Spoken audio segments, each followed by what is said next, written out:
shit. Yeah. There's one player that No, I didn't get much information on. Who's not going to be on it. That's Thomas Mayer. But like, let's not worry about. Let's not focus too much on him. I'll give you a hug. God, that's so stupid. What they see? I'm gonna make something well right now. Oh, you're right. I'm going to send the link to you in Slack. It's going to be in the broadcast tab.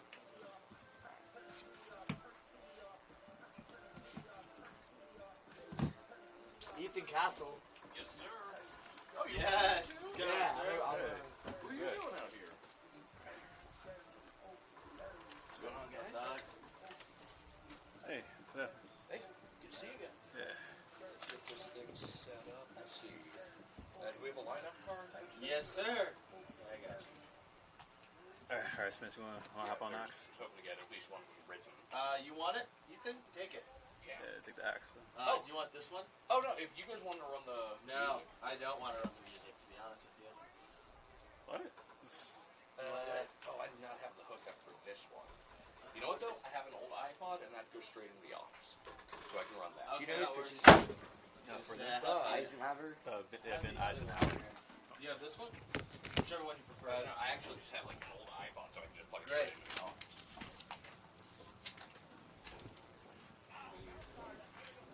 But I don't have players walk-up music, I got it. so you would need to run that. You can still run it. I got it written down. I don't have like a way to download them all. Oh, you have to download them all? Okay. Yeah, it's like literally an old iPod. Do you mind keeping it in your phone then? Doing it through your phone? Just playing music through your phone? Yeah, I'm too cheap to even have a Spotify subscription though. So Like, do we run that through your phone? Or? Yeah. Because I think the team has like a Spotify subscription or something.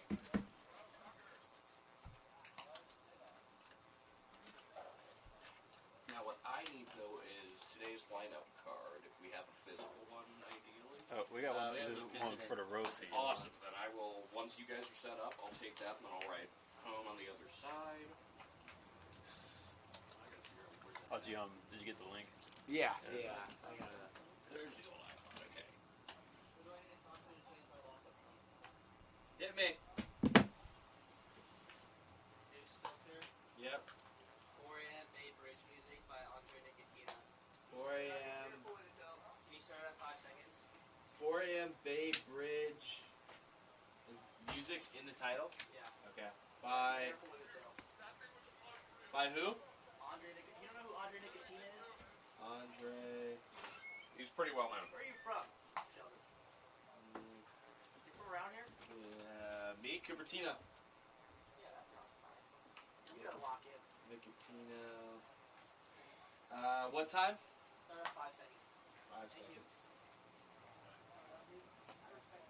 That was my satellite jungle was Brian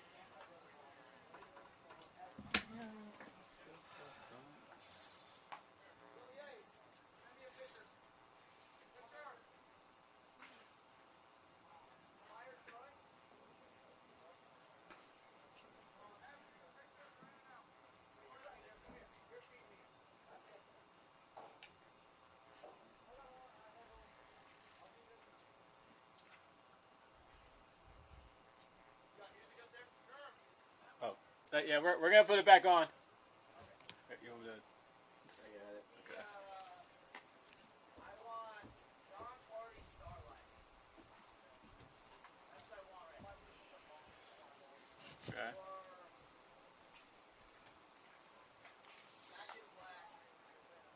Alright, that is the Seagulls lineup, I take it? Yeah. Okay, these names actually look pretty simple.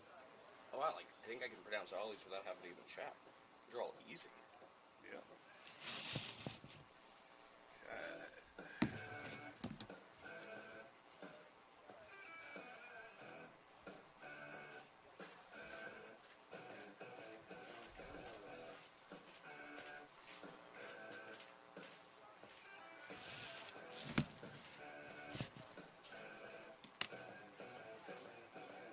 Alright, mind if I take the Seagulls lineup cards? Anyone else still going to need this? Oh no, you can. Awesome, in that case, that is going to become my notes for the day. the Legends lineup. Sir. Oh, and for the Seagulls, let's see. Perfect. We have coaches. I just don't know who's coaching at which base. All right. Seagulls lineup. Or Legends lineup, sorry. I have 2 more cameras. Okay. Do you want me to do this one on the ladder? Sure. Yeah. All right. Prioritize the track cameras. Yeah.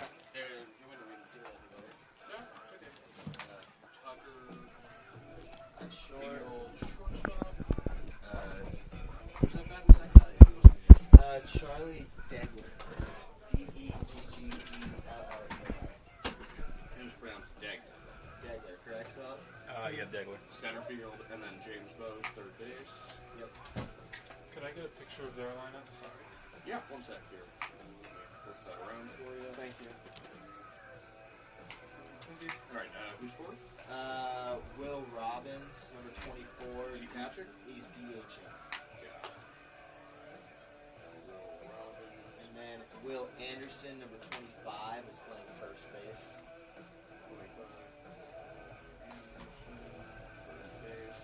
And then number 3, Quincy Villa, playing left field. All right, same as yesterday for him.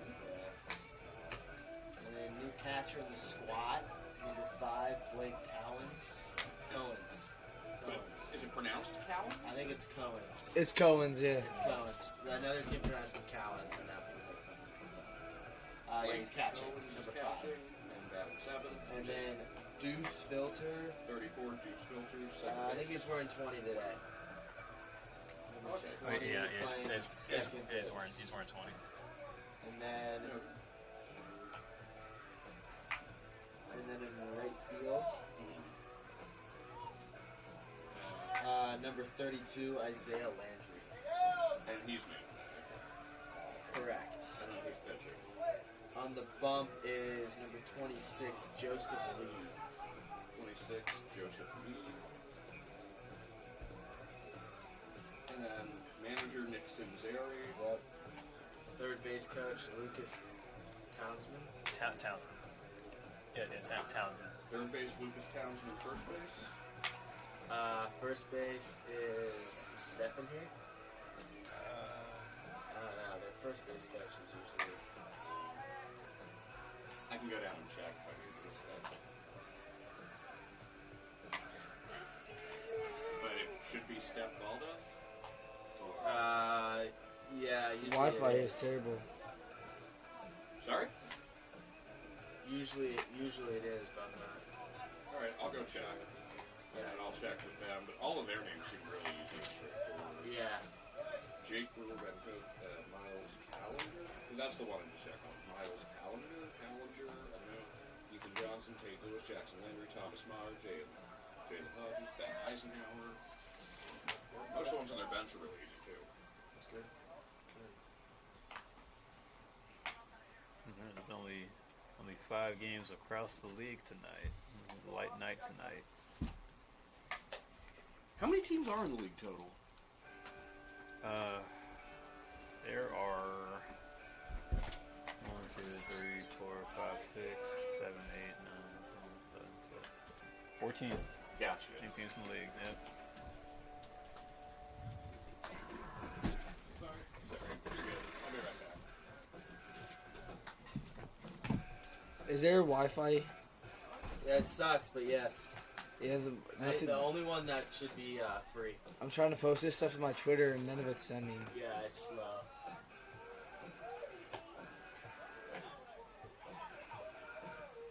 Oh, it's sent. Alright.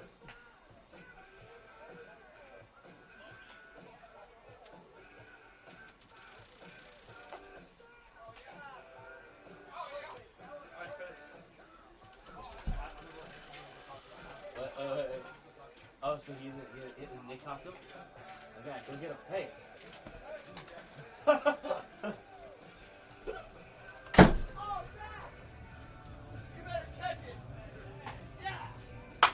Toss it here.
Fellas. Keep it shut. Fellas. Yeah, keep it shut. Once it's shut, let's shut it.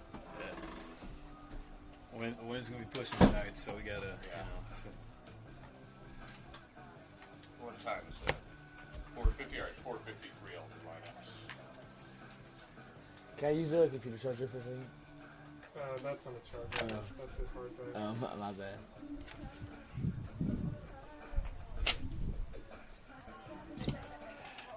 Alright, Carl, we're gonna get started in a few here. Alright. So, wait, I'm gonna pull up since I want to do a little intro. Like since I was gone, Legends record. So I'm gonna check that. I'll run the intro. So like I'll give the recap of what happened last night with both teams. And then you can come in. Like you go to the bottom of like the spotter board. Yeah. So, like I've made some notes that I highlight. So they went. Ethan, good to meet you. Dylan, nice to meet you. 1-1, 1-2. So 4:53. I'll do one next. 3, 2, Wait, Phil, do you remember to format the card on the Oh no, I don't. Is it still saying it's full?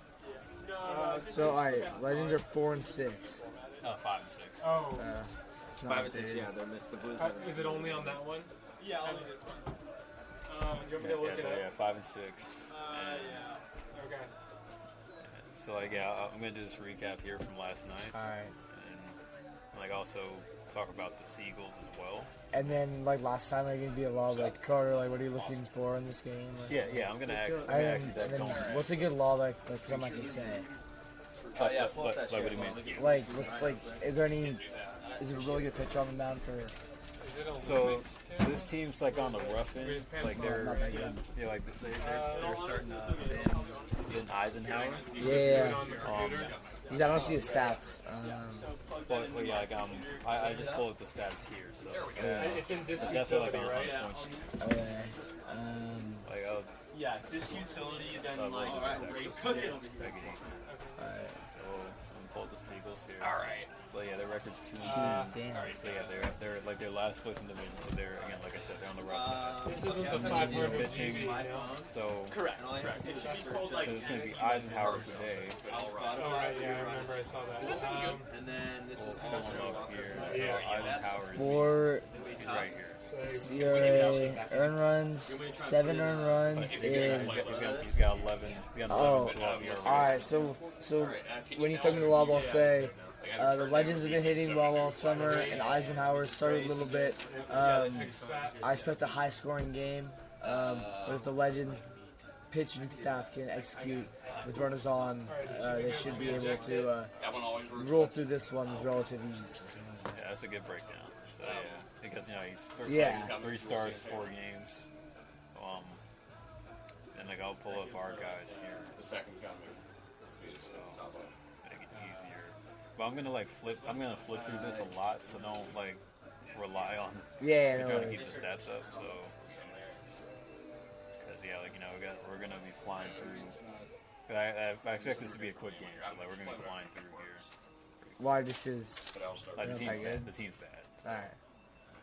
And they don't look Good good. afternoon, ladies and gentlemen, and welcome What was to the that? College of San Mateo. This afternoon's Calvary Collegian League matchup featuring the San Francisco Seagulls It's on, yeah. and your Menlo Park Legends. At this time, we're going to introduce today's starting lineup. First for the visiting Seagulls, Yeah, the computer charger Ryan Davis. Yes. Can I borrow it? Leading off right fielder number 7, Alan Lillard. Yeah, it's a Mac. Oh, like this is Batting second, USB-C? 9, Jake George. Yeah, that will work, sorry. Batting third, I don't need it for center too long. fielder number 25, Ben Cope. Okay, I'm gonna Batting fourth, left fielder number Let me know 22, when you Miles Callinger. all right. Batting fifth, first baseman number 16, Ethan Johnson. Select the setup menu. Batting sixth, in the catcher settings. number 38, Okay. And Nate then Lewis. there should be a format. Batting seventh, designated hitter number Just scroll 40, through the Okay. settings. Justin Landry. Yeah. Batting And we are back here in San Mateo after a wild night of baseball that we had for you here on the Menlo Park Legends live stream network, as the Legends have won back-to-back games by the largest margin and one of their closest margins of the season so far, as we come to you live from College of San Mateo baseball field here in San Mateo, California, for tonight's coverage of California Collegiate League baseball, as the Menlo Park Legends come back after a walk-off win, knocking down the Walnut Creek Crawdads, as they'll be facing the San Francisco Seagulls, who have been on the struggling end, currently last place in the CCL North Division. But hello again, everybody. My name is Philip Hall on the call, and I am back with Carter Ball as well, as we're going to bring you some coverage of some good baseball tonight. Hopefully the Legends can wipe out the homestand with 3 straight wins, so it'll be great to see. But Carter, going into this one, knowing that the Seagulls have been on the rough end, what are you expecting to see from the Legends in their lineup? Well, first off, to say it's Philip Hall on the call with Carter Ball. All right, I'm really looking forward to seeing the Legends hit today. They scored a lot of runs in the last couple of games, and the pitcher staff today for the Seagulls, Ben Eisenhower, struggled a little bit to start the summer, 11 ERA, trying to see how the Legends' high-flying bats can combine with a struggling pitcher to hopefully not have another shootout game, but if it goes that way, the Legends are well poised to win a game like that. Yeah, and just to go into what happened last night exactly, with a big win coming from the Legends, they would upset the top team in the California Collegiate League in the Walnut Creek Crawdads on a 2 RBI walk-off single hit by TJ Smallsley, who will actually not be in the lineup tonight, as Nick Sanzeri making a small change and probably getting him the game off. But it was in a game that would have the Legends put the rest of the CCL on notice. Aside from the walk-off by Smallsley in the bottom of the ninth, the win was also fueled yet by another strong pitching performance by Ray Hernandez. We're going to take a quick break, as well as the national anthem coming up, but we'll finish our pregame rundown before tonight's matchup between the San Francisco Seagulls and the Menlo Park Legends, as you'll be tuned in to Menlo Park Legends baseball here on the Menlo Park Legends live stream network.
All right, folks, we are back here after our national anthem break. But just to continue the pregame rundown, Ray Hernandez, who went 7 innings strong for the Legends, only allowing 1 run and 4 hits, finishing with 7 strikeouts, all allowed by also pitching 6 shutout innings against the lethal Crawdads lineup. But tonight, the Legends will look to sweep the 3-game homestand this week against the last-place Seagulls.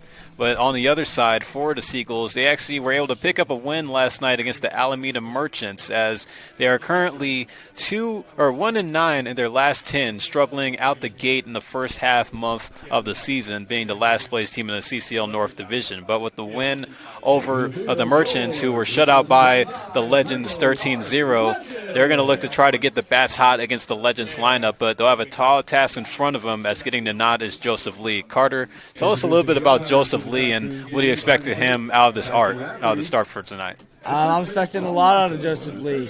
Joseph Lee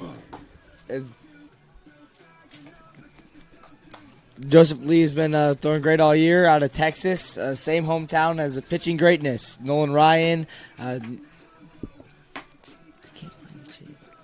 come in with a 6.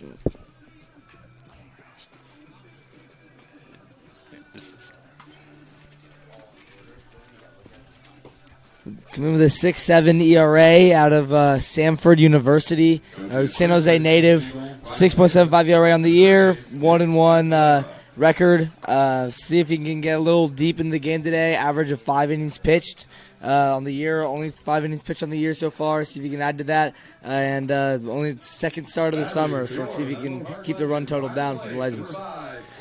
Oh, for Joseph Lee, he's going to look to put together a good start. But we're going to be the starting lineup of the Seagulls, as leading off will be Alan Ramirez, who had a solid night going 3 for 3 and scoring 4 times for San Francisco. He'll be playing right field. Jake Brewer bats second, playing third. Ben Koch in center field, batting third. Miles Callinger playing left field, batting in the cleanup spot. Ethan Johnson at first base bats fifth. Tate Lewis at catcher batting sixth. Jackson Landry, the designated hitter, batting seventh. Thomas Mayer is at shortstop batting eighth. And Jalen Hodges out of Cal State East Bay will be playing second base, about round order at ninth. Or Joseph Lee, he's been putting together a few quality outings for the Legends, so he'll be getting the ball as the man from San Jose, coming by way of Samford University. He's going to look to put together a good start and help the Legends get to their 3rd straight win and to conclude the homestand. Here comes the first pitch to Ramirez, who steps in, swing and a miss. Great fastball come out the hands of Joseph Ali, as the first pitch at 5:01 p.m. coming in. About 62 degrees. Almost hit hard down the line, and it's going to be a fair ball. This is going to roll in the deep corner over near the Seagulls bullpen. Alan Ramirez will cruise in the second with a leadoff double to start the ball game here for San Francisco. Jumping off on them early. Second pitch he saw. Just poked it on time, left field. That's just good hitting. You got to tip your hat out as a pitcher. You want to come into the game and command the zone, and he did that. Just sometimes doesn't fall his way. Let's see if he can work out of it here. Here comes Jake Brewer coming up to the dish here. Jake Brewer, he comes out of Kenyatta College, so he's a JUCO guy. Put together a pretty good season for Kenyatta. Like, he also comes by way of Cappuccino High, as he's a native of San Bruno, where the Seagulls are based, as they play at San Bruno Park. But before following up in 2025 with a 302, 409, 442 slash line in 37 games. As he's going to hit that one, a slow roller in front of the mound. Lee not able to make a play on it, as he'll have to eat that one. So the Seagulls with 2 hits, with 2 batters, with the runners on at the corners here to start the game.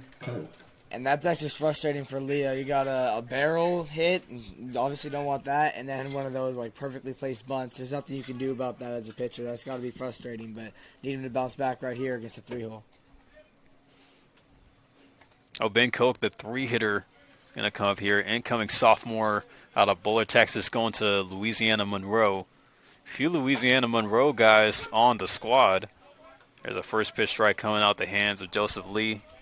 And also just want to point out that how good of a bunt that was from Brewer. I mean, that's even a sack bunt that didn't get him a hit, could have done a job there, set up a sack fly situation, but he got the hit too. Those little small differences, baseball's a game of inches. Or takes off for second. The throw by Cowens is going to be late. Stolen base goes for Jake Brewer. So now both runners find themselves in scoring position. Still nobody out. And now if that bunt was a game of inches before, it's a game of feet now. That's 2 extra bases because of that great bunt placement. Count 1-1. Lee will deliver again to Koch. Big swing and a miss. Gave him the high cheese that time. Count goes to 1 ball and 2 strikes.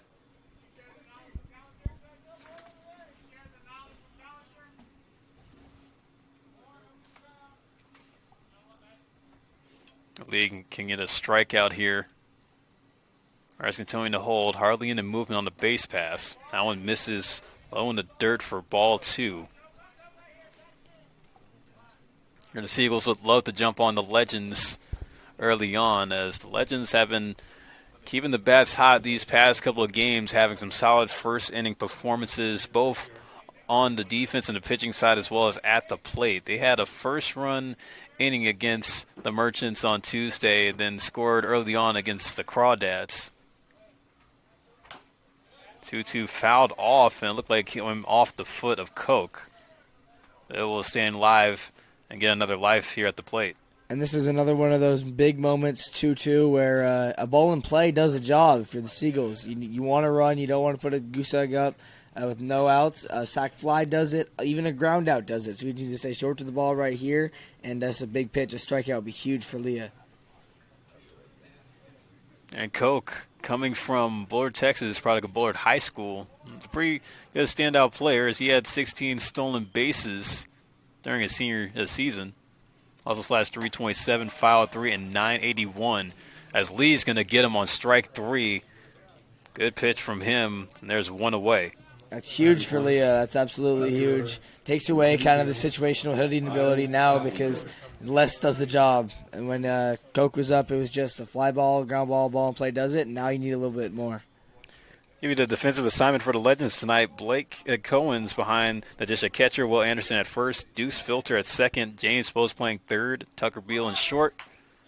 So we're going to get a bunt down coming from Miles Collinger. Lee will be able to make the play, getting the out at first, but the run will come across the score. Alan Ramirez crosses the plate on the sac bunt.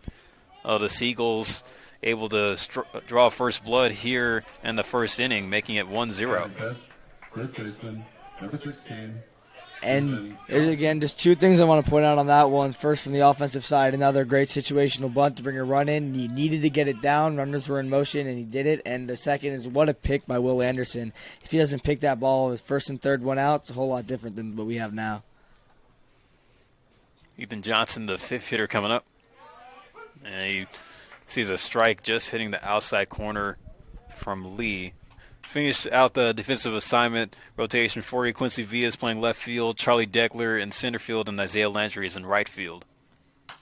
And Leah, I know it's not the start he would love, but he's staying in the zone. His stuff's looking good. Velocity-wise, it's looking good.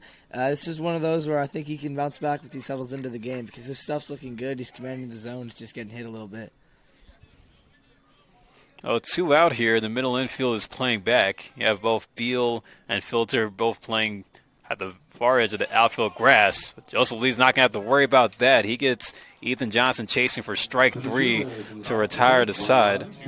But the Seagulls do get one across on 2 hits, so they get the early lead. But the Legends will get their first ups as we'll go to the bottom half of the first as you're tuned into Menlo Park Legends Baseball here on the Menlo Park Legends live stream network.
Bottom of the first with the Seagulls already up 1-0.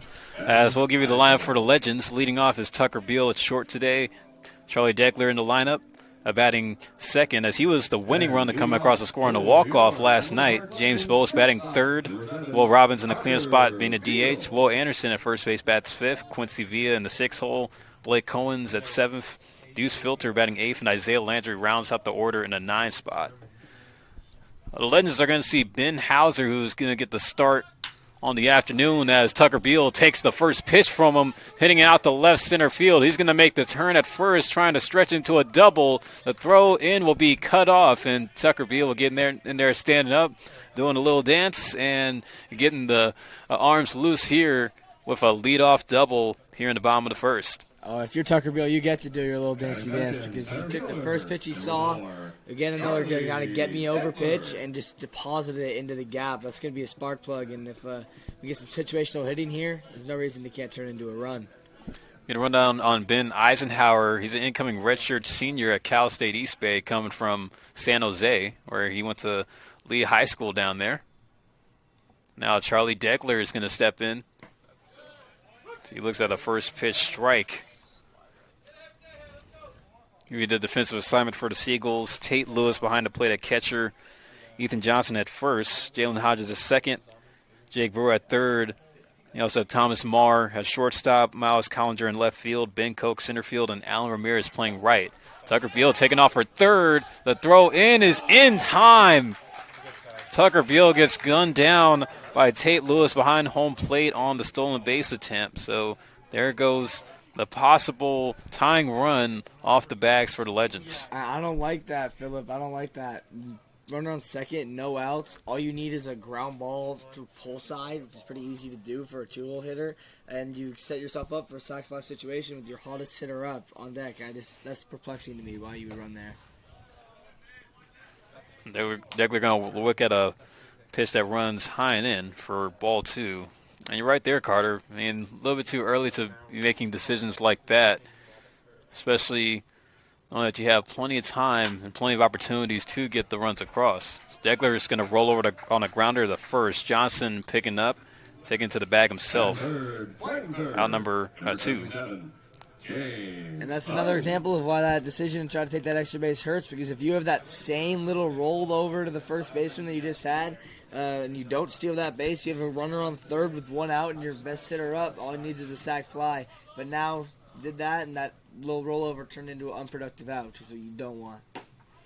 Now here comes James Bose, who will look at strike 1.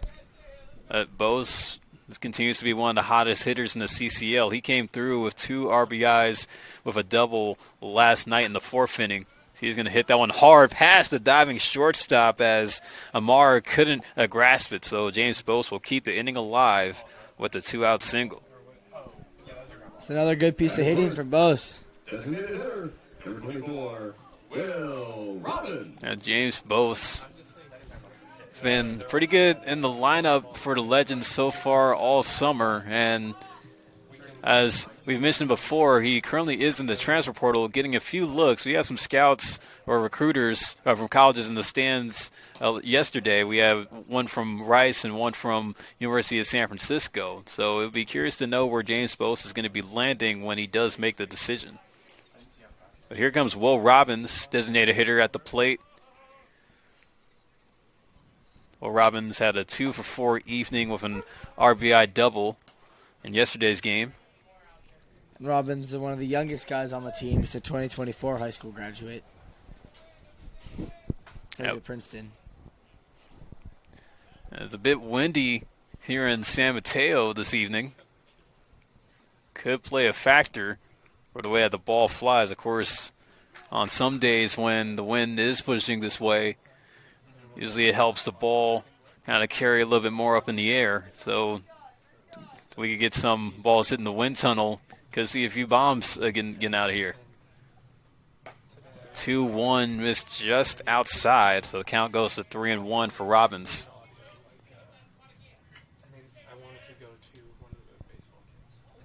If you're the Seagulls, you do not want Will Anderson to be up with runners on first and second, so this is a big at-bat.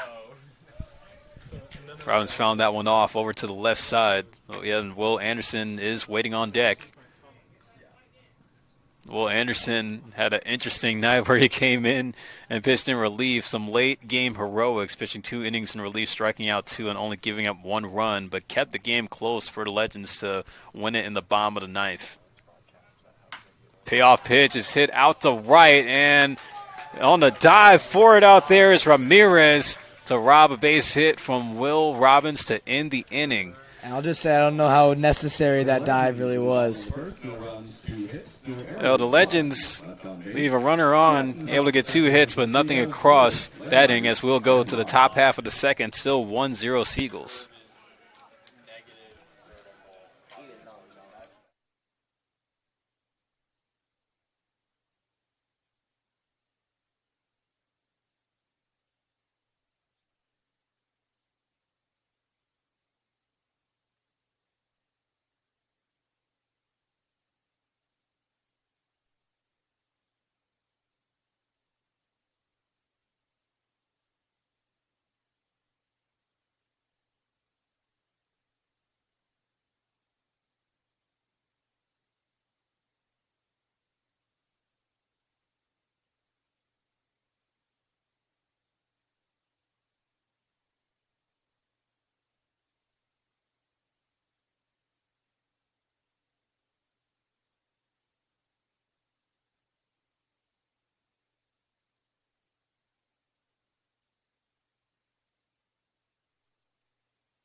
Today's game is brought to you by the Clubhouse Training Center, powered by Legends Baseball, and now open in Redwood City. Book private lessons, land rentals, classes, or memberships today. It's the ultimate spot to train like a legend. Kip Sports Cards. A big thanks to our sponsor, Kip Sports Cards, the Bay Area's top spot for baseball cards, autographs, and collectibles. Visit Kip's in downtown Los Altos and tell them the legend sent you. Here in the top half of the second, 1-0 the Seagulls lead. So we'll see Tate Lewis, Jackson Landry, and Thomas Marr due up here. Joseph Lee coming out for his second inning of work. A big swing and a miss by Lewis at the plate for strike 1. Leah just needs to stay in the zone. Know that 1-run inning isn't exactly what he wanted, but he needs to stay in the zone to keep attacking, especially at the bottom of the order.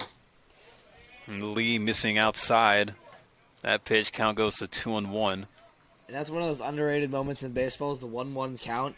If you can win it, 1-2 and 2-1, they're very different. And now 2-1, hitters on the offensive. I was expecting a swing here from Lewis. That was a fly ball out to left center, a little bit shallow, but not too shallow. Degler ranging over and making the catch. Count of corn for him for out number 1. Batting 7, designated hitter, number 40, Jackson Landry. Jackson Landry, designated hitter, will come up here next. Jackson Landry hasn't really seen much of the field so far with the Seagulls this summer, but could be an opportunity for a lot of the young guys to get some reps here. He has played in 10 games, but his batting average is at 148 and 27 at-bats. So it'd be a slump buster for him here. 2-0. This be the count to do it. Well, that's probably you get in a slump and you try to do too much to get out of it. Landry just needs to focus on the hard hit ball up the middle right here. Lee having trouble finding the strike zone against him. Count is now at 3-0. Landry, an incoming sophomore from Donaldsville, Louisiana, as he's also at Louisiana Monroe, along with a few other of his Seagull teammates. Looks at strike 1, hits the inside part. 3-1 count. Again, if it's in the zone, I really expect a swing here. I expect him to attack, try to start something.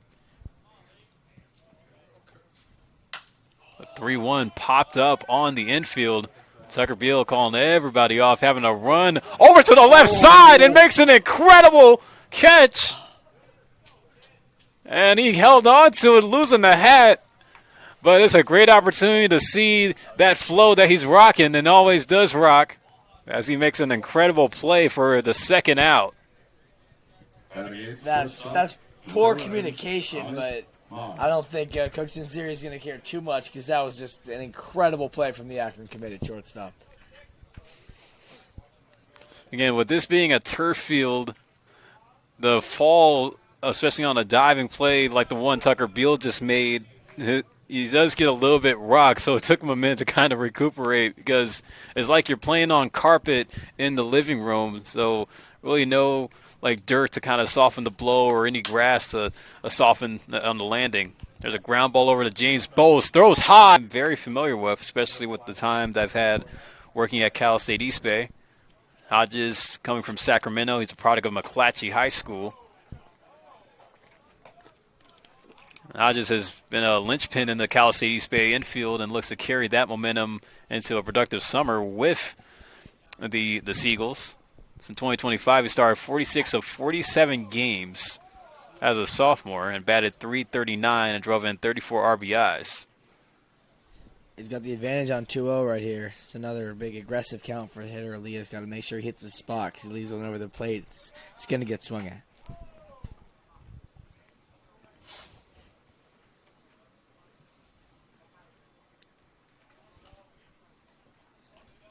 Joseph Lee's been doing a pretty good job at making sure to have these outs and not let this game get too out of hand. It's taking off for second is Marr, but the throw in is going to be late, and it looked pretty close there, folks. Thomas Marr able to get himself in scoring position, however. That is a beautiful throw from Cohen's from his knees, and yeah, that call could have got out of the way, but that's a highlight reel play from Cohen's. Count out 2-1 on Hodges.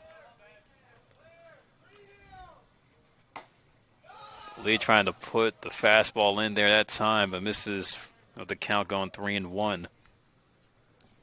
On deck is Alan Ramirez, who led off the game with a double and came around to score at the lone run that has been scored in this game so far. 3-1 in there for a strike. This is it for Hodges. He's got to pull the trigger here if it's in the zone. Another one where locating is very important, making sure you hit the corners here for Leah. Lee stepping off as he's going to catch Marr on a rundown. Oh, and dropping the throw on the catch was filtered. So Marr able to make it back safely on the pickoff attempt. That's a great move from Leah, though, kind of anticipating it as a base runner, knowing 3-2 count. You want to be in motion as much as possible. Anticipating that as high baseball IQ from Leah right there. Unfortunately, just couldn't get the flip. So Lee will have to win it at the plate here, trying to win the duel against Hodges. Here comes the payoff.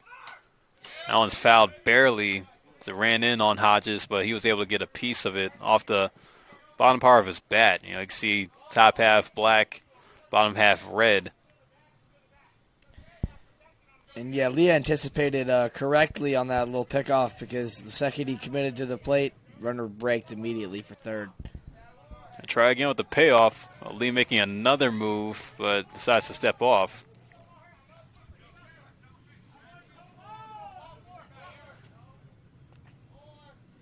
Big pitch for Leah. Taking off the full count. Lee able to get Hodges down looking.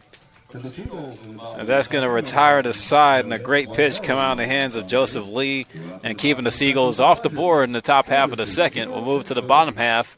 Legends still trying to get the bats warm here. Still a 1-0 game. San Francisco in front.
Five, 6, 7 due up for the Legends in the bottom half of the second. Trying to get on the board here, being down by 1 against the Seagulls. Still trying to go for their third straight win. As Will Anderson is going to be leading off here. Leading off the bottom, Zach Newton to Legends. That is it. And Anderson, obviously, the pride of Legends' lineup. Santa Clara commit, All-American, Gold Glove Award finalist at Ohlone last year, going to Santa Clara next year. Fun fact, actually, he chose Santa Clara over some other offers, so schools such as South Carolina, Cal Poly, USC, and looking to make a big name for himself with Santa Clara next year. And those schools you mentioned, Carter, those schools did have opportunities to compete in the NCAA regionals this season. I'm sure Anderson was definitely being very patient about choosing Santa Clara, going to a program currently in a rebuild in the West Coast Conference at the moment. But he came out of Christopher, a little local kid from Gilroy, and he knew the Santa Clara coaches since high school, so there's probably some familiarity with the area. And go back from the San Jose, Gilroy area, back from Ohlone, a little farther away, back home. Must be nice for him. And he's going to ball out anywhere he goes, so I'm not too worried about Will Anderson. He's got a 1-2 count on him against Ben Eisenhower. Eisenhower able to get him on strike 3. Anderson was chasing after that one away. Now Quincy Villa going to come up to the plate here for the first time, as last night he scored the tying run along with Charlie Decker, who scored the winning run in the walk-off, as he had a 2-for-3 performance with an RBI single and a single in the 9th inning to help fuel that 2-run comeback. He looks at ball 1 low. And also Villa currently in second place in the CCL in the stolen bases. Yeah, Villa, another guy from Virginia. Coach Sanziri is bringing in guys from all over. Kind of speaks to the Legends program, coaching staff. The guy from Virginia goes so far away from home just to play for a collegiate team. And 1-1 missed just a little outside. Now goes to 2-1. It's a good pitch from Eisenhower, though. That's a strike most of the time.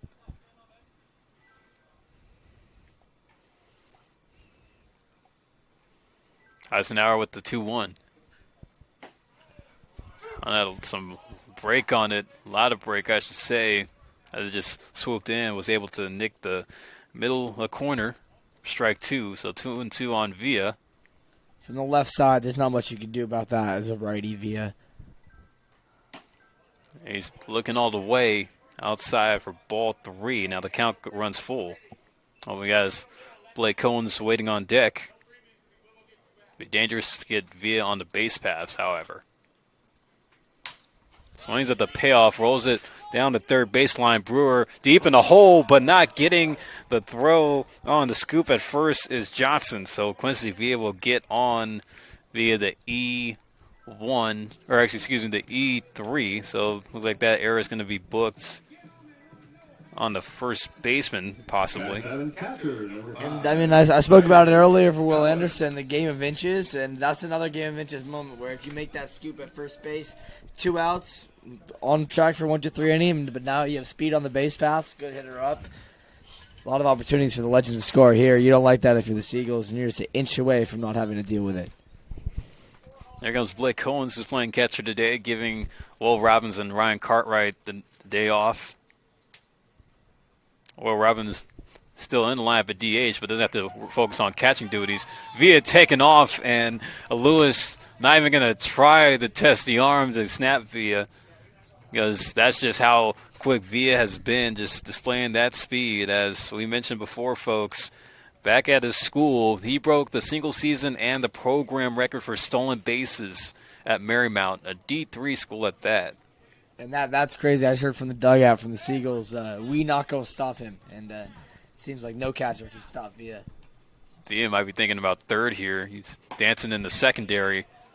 As Cohen's looks at the ball high and outside for ball 2. Villa speed, another game of inches kind of moment there. If you can get to third, and then Cohen's goes from needing a hit to just needing a ball in play, ball in the air to tie this game up. That'd be a big knock for Villa if he can get to third here. Eisenhower takes a look. Now a double take. Now we go home. Villa going for third. Cohen's singing it out to shallow center, and making the catch on the run is Koch, as Villa will have to hurry on back to second, and he will safely. Oh, man. Hit and run opportunity backfires on the great awareness out in center field by Ben Koch on that play. And that's a hung slider that I think Cohen's wants back.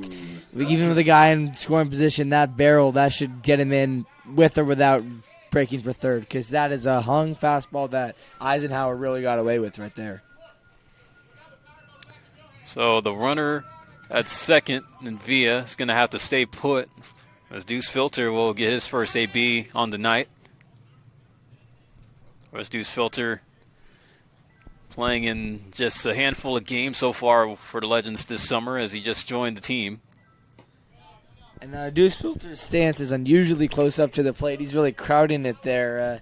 It would be huge if he could wear one here, but I know he wants more than that. Last night Filter played, but he only went 1 for 5. That one lone hit he was able to get was a double.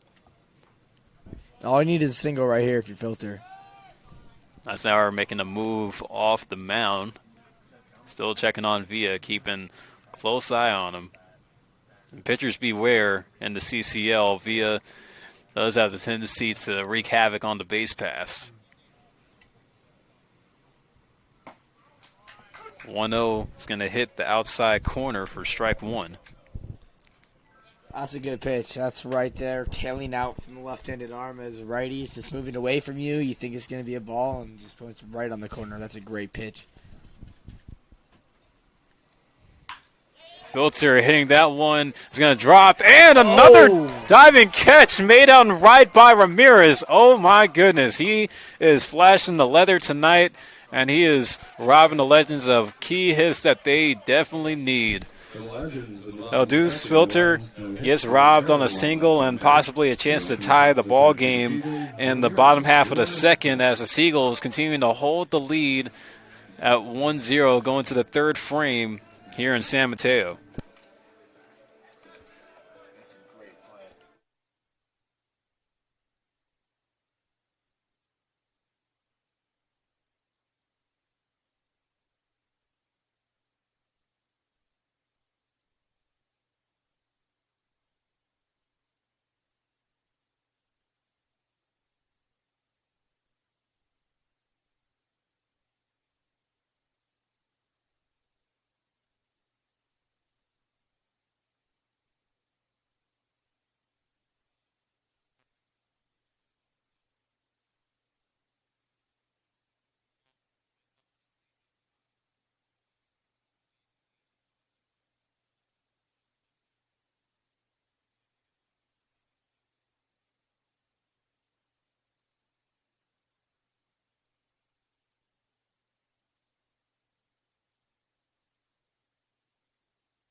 Top of the third here in San Mateo. Joseph Lee coming back out for his third inning of work.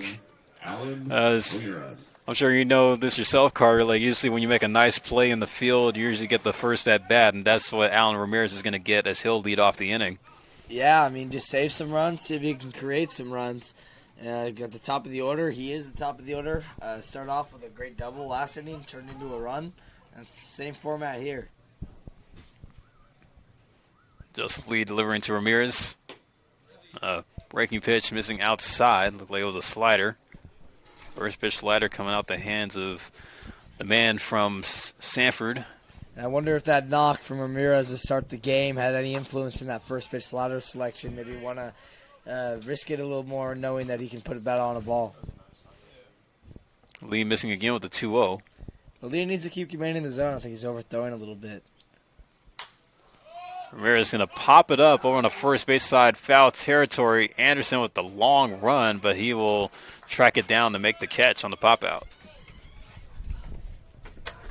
Third baseman, number 29, Jake Brewer.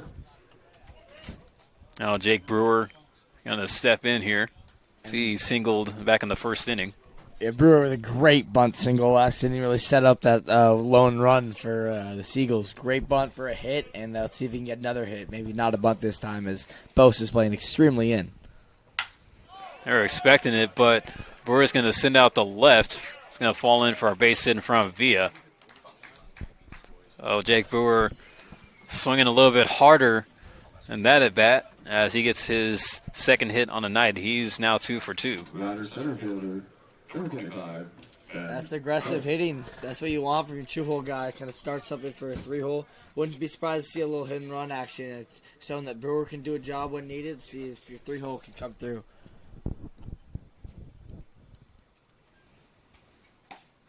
Joseph Lee getting knocked around here a little bit. So the Seagulls have already totaled up for 3 hits on the game here in the first 3 innings. Ben Koch looking at a first pitch strike. Lee making a move over to first, keeping a close eye at Brewer over there. Yeah, I'd expect a hit and run here from the Seagulls.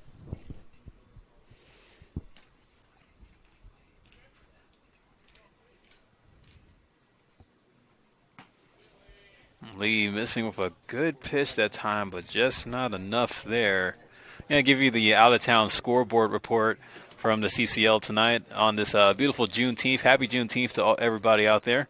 As the Saints and Blues facing off, as taking off for second is Brewer, and he is going to be out. Blake Cohen's showing off the cannon behind the dish, able to get Brewer catching on the steal. There's now 2 away. And I know the Legends had a similar little base running blunder in the first inning. I don't know why you're doing that. It's a 1 out. You have your 3-hole guy up. You have speed on the bases. I think you just kind of set one in motion, hit and run. I don't like the steal there, especially with the catcher like Cohen's behind the dish. We've seen some aggressive base running here tonight on both sides, as Lee able to put in the strike on Koch of 1 and 2. Now, excuse us, is 2-2 now in the count. So continuing out that town scoreboard, Philippines and the Stompers facing off. Have the Waves and the Foresters, with the Waves up 2-0. And the Merchants and the Crawdads playing tonight.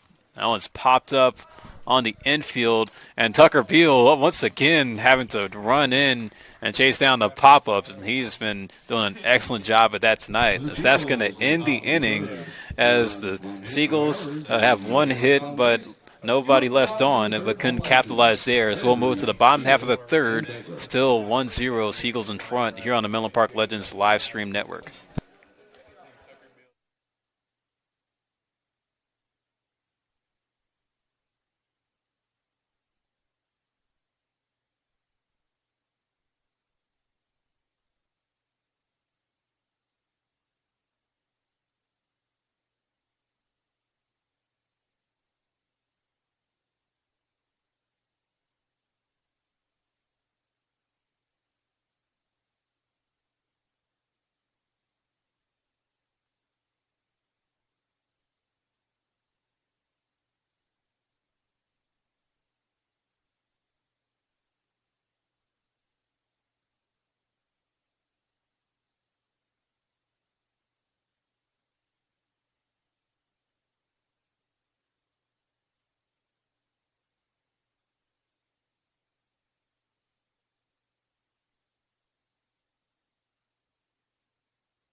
Pitch count?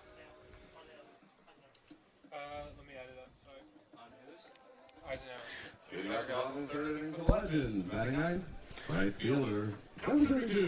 So Isaiah Landry leads off for the Legends, still 1-0 here at College of San Mateo baseball field. Seagulls continuing to hold the lead, and Ben Eisenhower already throwing 2 scoreless innings.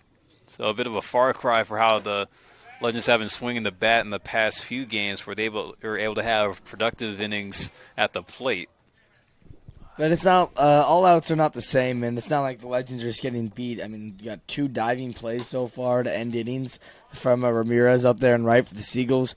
The Legends need to keep with their approach. They're a great hitting team, and I know that they're going to put up more than 1 run deficit right now, but they just need to keep pitching well and keep having good at-bats, but their bats will break away.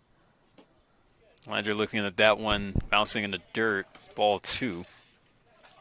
Isaiah Landry missed out on the wild win last night, as he actually kind of banged up his foot on Tuesday against the Merchants, trying to run out a ground ball on the way to first. So he had the night off. He's back in there tonight. Foot looks fine, and looks like he's And I hope to put together a productive night, help the Legends get to their 3rd straight win. And Landry needs to have a team at bat right here. On 3-1, he should not be aggressive. He's fast. You want him on the base paths to start an inning to tie the game. I would not be aggressive here if I'm Landry. However, with the 3-1, and Landry able to hit that one just past the shortstop out into left center, so he will start the inning off with a leadoff single. I guess he shut me up right there. That's a hard hit ball. A good piece of hitting there. Great quality at bat by the man set to go to San Francisco this fall, as Isaiah Landry will be continuing to wear green and gold as he'll be suiting up with the Dons. Another West Coast Conference transfer to get ready to continue his collegiate career. So here comes Tucker Beal. So we are back to the top of the order. I'd love to see a bunt right here from Beal. I think this is the perfect time. Or hit and run, but I think a bunt would be a perfect Beal leadoff hitter. Kind of bring 2, 3, 4 up with ducks on the pond. That's what we need right here for the Legends to manufacture a run. And Beal hit a double to start the game off in his first AB. He puts the bunt down to the right of the mound. Eisenhower trying to make the play, but Beal's going to outrun it. A great hustle there by the shortstop and able to advance Landry over to second on that play as well. Yeah, I told you guys. I'm pretty proud of myself for that one, but that's execution right there. That's another game of inches moment where Beal, he could have laid one down right back to the pitcher, moved Landry over to second, and set it that way. But even better, perfectly placed bunt, first and second, no outs for 2-hole hitter. This is what you want for the Legends. Of course, with Nick Sanzeri, we know his strategy when it comes to his knowledge on baseball IQ. Oh, that throw gets away. Eisenhower having that one go into center field. Landry moves over to third, Beal over to second. Now the Legends are in business here. Charlie Degler has ducks on the pond and an opportunity to either tie it or give the Legends the lead with one swing. And wow, that's another game of inches moment. You don't make that throw. You don't try to press when it's not really there. Now you have 2 runners in scoring position. This would be a hard ask for Eisenhower to get out of this with the game at least not tied. Degler is going to send that one right back up the box. Is this going to score everybody? Here comes Landry. He scores. Beal right behind him. And just like that, the Legends are up 2-1 as they take the lead on a 2 RBI single from Charlie Degler. What a swing by him. It's a great piece of hitting from Degler just to take it where it came from, straight up the middle. That's all you can ask for out of your 2-hole guy. And it's another setup situation with your 3-hole hottest hitter. You know he can do a job. You know he can poke one in the gap. I want another hit and run here. I don't know, Philip. Over Degler, the playing time for him has been limited in the first couple of weeks of the season, but I'm sure Nick Sanzeri is going to give him more opportunities down the stretch. But this is a guy that's been capitalizing on all the playing time he's been getting, in James Bose, who will come up, as James Bose was awarded Hitter of the Week by the Legends last week, thanks to his solid performance where he had a 2-homer game against the Sonoma Stompers. Now here goes Degler taking off for second, and he's going to slide in safely with a stolen base of his own.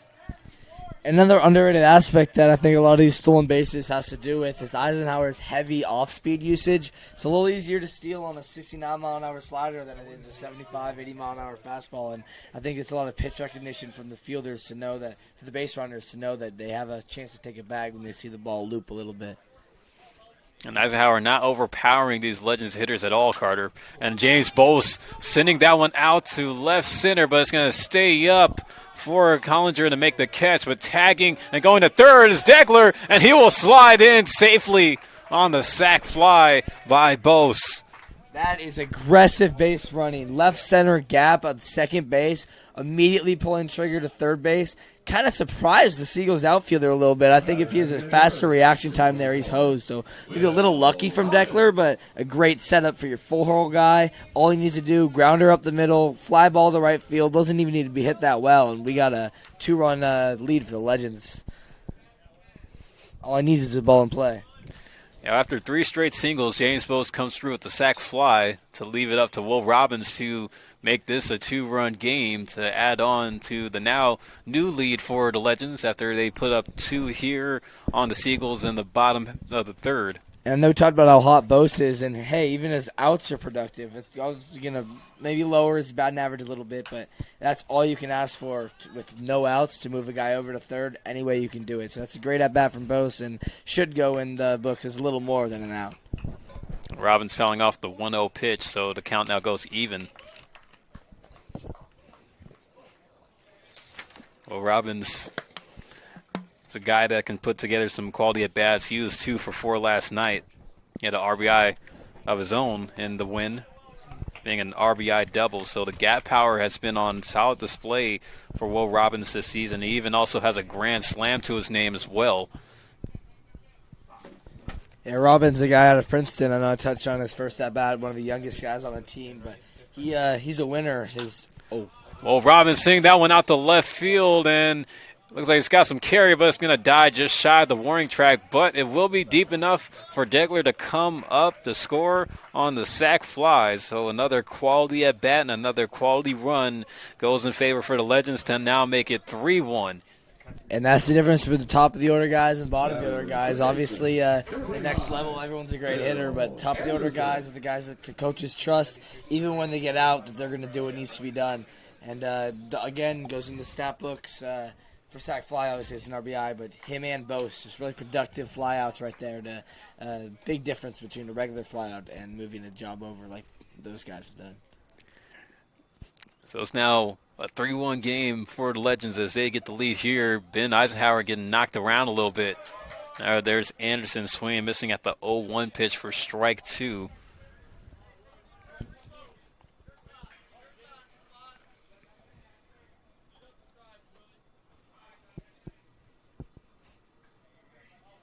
It's the 0-2 from Eisenhower. Curveball missing high. And that's a hard read for Anderson as a lefty. That lefty curveball that jumps to the side. That's like crossing your body almost as a hitter. It's hard to lay off that. Kind of lucky it stayed up.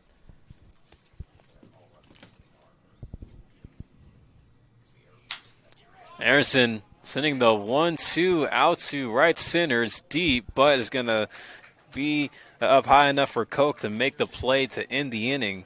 But a productive inning at that for the Legends as they now have the lead after putting up 3 runs on 3 hits in the bottom of the third. As we'll go to the top of the fourth, Joseph Lee has a lead to hold now as you are tuned into Menlo Park Legends Baseball here on the Menlo Park Legends live stream network.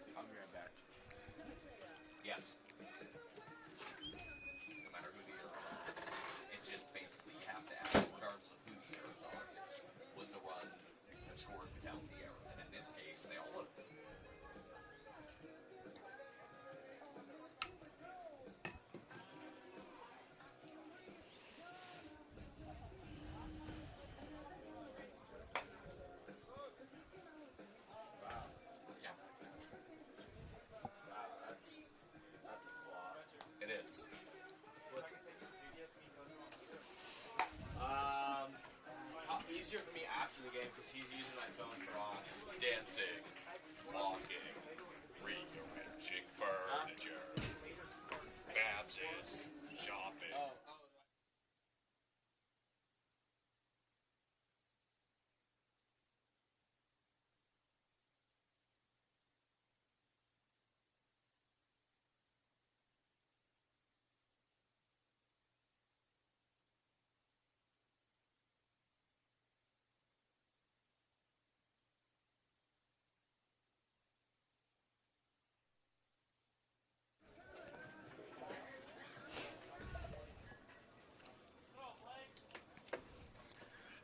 Here we are in the 4th frame with the Legends now in front 3-1 as Miles Callinger, Ethan Johnson, and Tate Lewis will be due up here.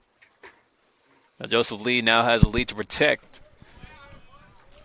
A solid inning goes well for the Legends, continue to keep the quality of bats going and continue to have those clutch hits in the big moment. Here's the 1-0. Legends started off a little unlucky, but those barrels really started to fall in that third inning. And Seagulls have been tinning Lee up pretty well, 3 hits in 3 innings so far. But now they need to manufacture some runs. It kind of changes the mindset as hitters. There's the 1-1 from Lee. Collins rolled on the ground at third. It's going to stay fair. Bowles just to the left of the bag, making a nice throw across the diamond to get the out. One gone. Great throw from Bose. That is a rocket on a slow hit ball. It's easier to hit, but the throw, he didn't have any time to make the transfer. Needed to keep it low, keep it down. Great stretch from Will Anderson at first. That's a great play from Bose. There's Ethan Johnson, who struck out back in the first inning. Johnson's a Missouri commit, just graduated high school, so again, one of the youngest guys on the field, but Missouri commit, great year at Kings Academy, 3-year varsity starter. So see if his SEC commitments hold any weight against Leah here.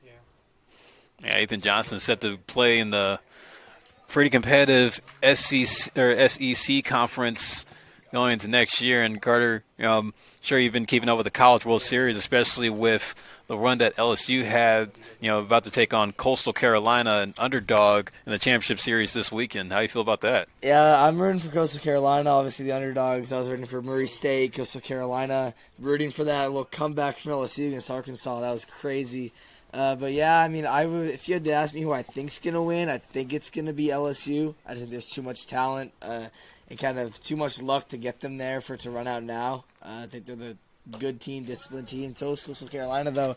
I'm pretty sure Coastal Carolina hasn't lost in their last 30 games. They haven't lost a game in the College World Series, I know for a fact. And I see no reason why that can't continue. Definitely not going to be a sweep, but I think the Tigers would win that one. That one misses for ball 4, so Ethan Johnson is going to get on base with a walk. That's actually the first walk surrendered by Joseph Lee on the night. Though not too many free passes given up by him in this one, nor has he given up too many free passes so far on the season. And Philip, what about you? You think the Chanticleers from Coastal Carolina can pull it off? I think for me, Coastal Carolina, they seem like the hungrier team. Of course, with LSU, they've always, been a perennial powerhouse, always been a contender to win the national championship. But, for Coastal Carolina, they're trying to break an 8-year drought, especially with the new head coach after their previous coach who led them to their first natty retired. But I think they have some good mojo on their side going into the weekend. But it has been a pretty interesting tournament to keep up with. And, College World Series rolls around, always have it circled on my calendar every year. But, yeah, for me, I think it might be a chance up for this weekend. I think they could take down the mighty Tigers. Yeah, this is one of the least superstar-studded championship series in a while. I mean, you had Chase Burns a couple years ago, last year, or 2 years ago, Paul Skeens, Dylan Cruz, guys like that. And obviously still a great team, Dylan Curiel, guys like that on LSU, but kind of a less star-studded. Obviously, Coastal Carolina, you don't associate them with stars as much as you do the SEC, but great baseball, fundamental baseball, and great pitching. I think this will be a pretty low-scoring series. That one's popped up behind home plate. Cohen's having to throw the mask, and he will not make a play. It actually bounces here in our broadcast booth. And I think our guy, Mr. Tracy, he's okay. Literally we saw that one ricochet off of the flaps in front of our booth and hit one of the laptops, but no equipment has been harmed. Well, they took a shot, but nothing's broken here, so we're good. Actually, I got the ball handed to me. Oh, and that's the hilltop for you. That started off, Cohen's ripped off his helmet, thought he had a breed on it, and then 2 seconds later it's with us. So that's certainly the wins. Yeah, one of the things you try to pay attention to as a broadcaster, you want to stay in the game, and for me, very rare that I get to see that. Yeah, I'll take it, though. Joseph Lee with the count 1-2 on Lewis. See if you can try to get the punch out. That one's bouncing the dirt. Cohen's with a good stop. He'll get the throw down to second, but the throw is going to be just late as Ethan Johnson able to get in with his foot. That's a great throw from Cohen's yet again. That's 2 amazing throws after an amazing block, by the way, on a ball. It's kind of a spiked slider right there. But, yeah, and again, doesn't go in the scorebook maybe for Cohen's, but that's a presence behind the plate that you don't want to go up against, especially if the game continues to be close. Johnson now at second. Lee trying to get the punch out again against Lewis as he cracks that one out the left field. It's got some carry to it, and that ball is gone. right off the middle part of the scoreboard. It's a 2-run home run for Tate Lewis to tie the game up, as it's now a 3-3 game. Tate Lewis with a deep shot is actually the first home run for the Seagulls hit on the season. Wow, I mean, again, talk about game of inches. I mean, game of inches, Ethan Johnson was safe at second base, probably maybe less than an inch. And then because he was safe, that absolute blast turns it into a tie game. If he's not safe there, if that throw is 0.1 of a second faster from Cohen's, it's a Legends lead. But now it's a tie game. It's a new ball game. See if the Louisiana Monroe commit can make it back-to-back jacks right here. Tate Lewis is going to be incoming senior at Southern Illinois. Lowered a deep shot there, as he was also a JUCO transfer coming from Chandler Gilbert College, where he slashed 318, 426, and 509. As that home run they hit was 96 miles per hour off the bat and went 361 feet. That's a bomb, and I think everyone in the stadium knew it off the bat, because that was – obviously didn't quite hit the scoreboard, hit the netting in front of it, but that's a pitch that Leah's going to want to have back. And Lewis at Chandler Gilbert College, he had 14 home runs. The first team All Division II, All Regional honor, and Academic All-American honor as well. That one's popped up over on the first base side by Jackson Landry. Anderson's going to make the catch for out number 2. That's a confidence booster for Leah right there. You got a pretty good hitter, bottom lineup, kind of do what you're supposed to do and reset with 2 outs after giving up a bomb. That's the most frustrating at bat. Settled in now, and if you can just keep the damage, I mean, it's a tie game with the Legends bats. You always want to keep the game tied. Here's Thomas Marr, who reached on the error his last time up. Lee trying to get the tight pitch in there, but misses just a little in for ball 1.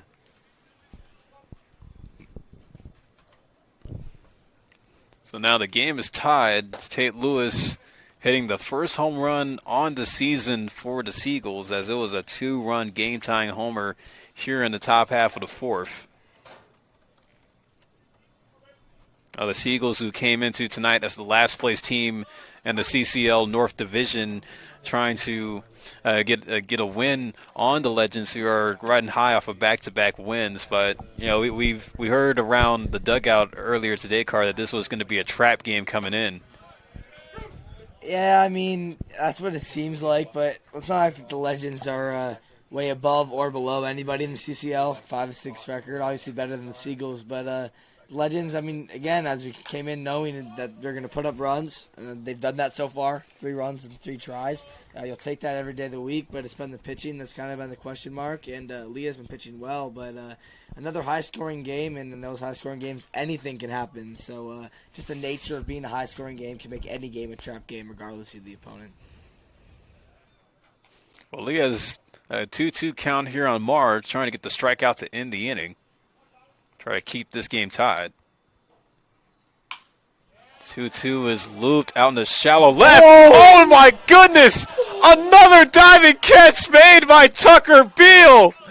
And ladies and gentlemen, that is why he took home a JUCO Gold Glove Award this spring, as we're getting a defensive clinic on display tonight by the man set to go to Akron this fall. What a play by Tuck on out there at shortstop, as that's going to end the inning. But the Seagulls do tie the game up with a 2-run shot from Tate Lewis, as it's 3-3 going to the bottom of the 4th, as you are tuned in to Menlo Park Legends Baseball here on the Menlo Park Legends live stream network.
So a new pitcher is going to come on for the Seagulls as Reese Appleby will substitute for Ben Eisenhower as after Eisenhower went 3 innings, giving up 3 runs on 5 hits and only getting 1 strikeout. This is going to be Reese Appleby coming out the bullpen, incoming sophomore from San Francisco, currently at Cal Poly as he went to high school at Archbishop Reardon. He's going to face Quincy Villa, who's going to lead off the bottom half of the 4th with now a tie game after Tate Lewis took Joseph Lee Yard back in the top half. And I'm expecting a big inning from the Legends right here. We're going to see what Quincy Villa can do. He reached base on an error his last time up and also stole second. Actually put him now in the league lead for stolen bases, getting 12 on the year. He gets a flare out on the right, and Alan Ramirez is not going to die for this one this time. Quincy Villa able to get a bloop single to lead off the bottom half of the 4th. And I wish this microphone was louder, because if it was, I would scream that Quincy Villa is going to steal second base, and everyone on the field would know it. Everyone on the field does know it, and there's nothing that they're going to do about it. All the Legends need to do, take a pitch, get a guy in scoring position with Villa. It's set to be a big inning. So we're going to get a mound visit here from the Seagulls head coach, Ryan Davis. Ryan Davis is going to talk up Appleby here. Of course, sure, Davis with the slow start that the team has been having, he doesn't want to prevent the Legends to have a big inning to knock around his pitching staff. That's what Legends hitters have been doing so far this week on this homestand, as they scored 13 runs on the Merchants back on Tuesday, and then they gave the Crawdads pitching some fits yesterday, making it hard for them, kind of knocking them around a little bit before the Crawdads were able to make that comeback. But the Legends prevented that after, putting up 2 runs in the bottom of the 9th. We're going to see Blake Combs now step in with Quincy Villa at first. Won't be a surprise to us to see if Villa will take off on one of these pitches. There's no reason he shouldn't. And if you're Cohen's, he needs to be taking until he sees Villa take off, because don't want to ruin Quincy Villa's steal with a fly out, double up. Don't risk it if you're Cohen's. Blake Cohen's flew out to center field his last AB. The foul tip off the mask from the looks of it. It's Lewis having to kind of shake that one off a little bit. Going to take some time for him to kind of recuperate. And one of the toughest jobs as a catcher, having to deal with pitches like that. Yeah, Lewis having quite the day so far behind the dish. Hosed a runner earlier at third, hit a bomb to the scoreboard. See if he can fight it out, stay in the game, and maybe try to throw out Quincy Villa here, because on a 1-1 count where the pitcher really needs to win, probably going to throw an off-speed pitch because Cohen's be in attack mode. This would be the perfect pitch to take off your Villa. See, Villa's not getting held on at first base by Ethan Johnson. Ethan Johnson playing off the bag. Look, that might have been a pitch out that time. It's Lewis trying to keep a close eye on Villa. And that's another game of inches thing that's not going to go in the stat book, is Villa's speed, making them pitch out, and on an important 1-1 count, kind of giving them the 2-1 attack mode for Cohen's. That's a difference in the game that often goes unnoticed. 2-1. Cohen's swings and misses at one inside, or just barely foul tipped it. The count is now 2-2 on him. I'm really surprised Villa's not been set in motion yet. I'm not sure what he's waiting on. So now Ethan Johnson is going to hold Villa over there at first. Appleby not taking a look. Cohen's popping it up over at shortstop as Marr is going to make the catch. Out number 1. Batter second baseman, number 22, Filter. Big at bat for Filter right here. Again, another surprising at bat. See if Villa not try to take advantage of it. Leadoff single.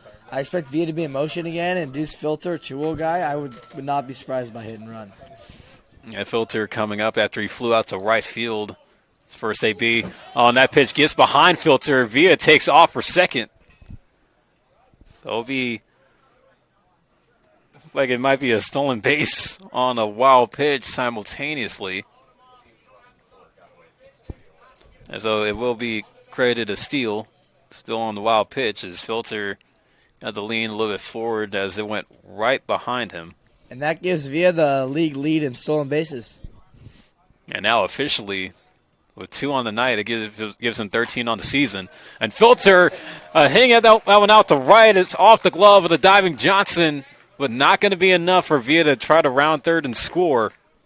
But a hard hit ball off the bat of Deuce Filter as he will get on with the 1-out single, moving Villa over to third base, putting the runners at the corners for Isaiah Landry. And talk about game of inches. Ethan Johnson is less than an inch from catching that baseball. But now another really good setup for Landry. He's a 9-0 hitter, but this is another time where all you need is a job, no speed on the bases, a ground ball up the middle, scores a run. Landry's got to shorten up, extend, and just put a ball in play here. Isaiah Landry, who singled back in the third and came around and scored on the 2 RBI single from Charlie Degler. There's a first pitch strike coming from Appleby, just hits the corner.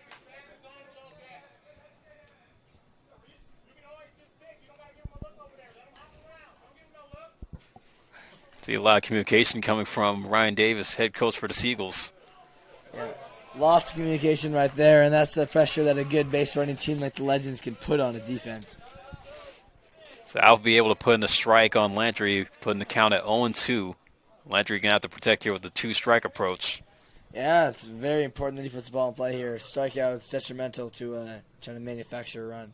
Here's the 0-2 from Appleby. And swinging on the ground over to short. It's rolled slowly, but still making the play is Mara. He gets to throw over there in time, but it's enough to score via from third to put the Legends back in front 4-3. And as I opened with, all the Legends needed is contact there. Got the contact and kind of knew the speed on the bases. Made a double play impossible. Manufactured a run. It's another that drops the batting average, but increases the coach's trust from Coach Ansari with Landry there that he can go on 0-2, put a ball in play, and create a run. Yeah, well, for Appleby, he's not out of the woods yet. Still needs to get one more, but he has Deuce Filter at second with Tucker Beal coming up to the dish now. Looks at a breaking pitch, runs inside for ball 1. And Beal with that amazing play just to end that last inning, that jump man catch. He'd be having himself a day if he can get another RBI right here. Yeah, Tucker Beal making 3 nice diving catches so far in this game. You got to love to see it. I mean, that Gold Glove award that he received is a good match with how his hair looks. Yeah. Appleby's been looking pretty good to start, though. Keeping it controlled despite the leadoff single from Villa. Beal in the driver's seat up 2-0 in the count. Swings hard, but fouls it off of the netting just over the head of Degler in the on-deck circle. Count at 2 balls and 1 strike. Beal's got to be aggressive right here. This is going to be his pitch. I know that he does not want to get to 3-1 right here for Appleby. Beal back on Tuesday had a 3-hit game. He's been keeping that bat pretty hot so far this week, as long as the 3-hit game against the Merchants. He did have an 0 for last night, but had some quality at bats, driving in an RBI on a sac fly. Here's count on 3-1. It's going to go in for ball 4, so Tucker Beal able to get on, and the inning will continue. Here comes Charlie Degler. And Degler started the scoring party for the Legends in the third with that 2 RBI base hit. And that exact hit that he hit last time is base hit up the middle. That's another run. That's got to be his approach right here off Appleby. Kind of in the zone a little bit more than Eisenhower was. I would expect the first pitch swing. And the Seagulls infield is going to have to be careful here. They're leaving out a big gap for Degler to try to send that one back up the middle. He got that first pitch swing, just not quite a pitch you can do much with. 79-mile-an-hour slider, that's a power slider out of Appleby's arm. Tunnels well with the fastball. And now he's ahead. I expect him to kind of go back to that slider top of the order. Well, Charlie Degler did deliver with that 2 RBI single back in the third. It's a 3-run inning for the Legends here tonight. So overall, he's 1 for 2 on the evening. It did go back to the slider right there for Appleby, but not the movement you wanted. Started a little bit too in. 1-1, I expect to attack fastball, and if you're Deglin, you got to be ready to poke one up the middle again. Appleby making a move to second. There's Marr playing filter close to the bag.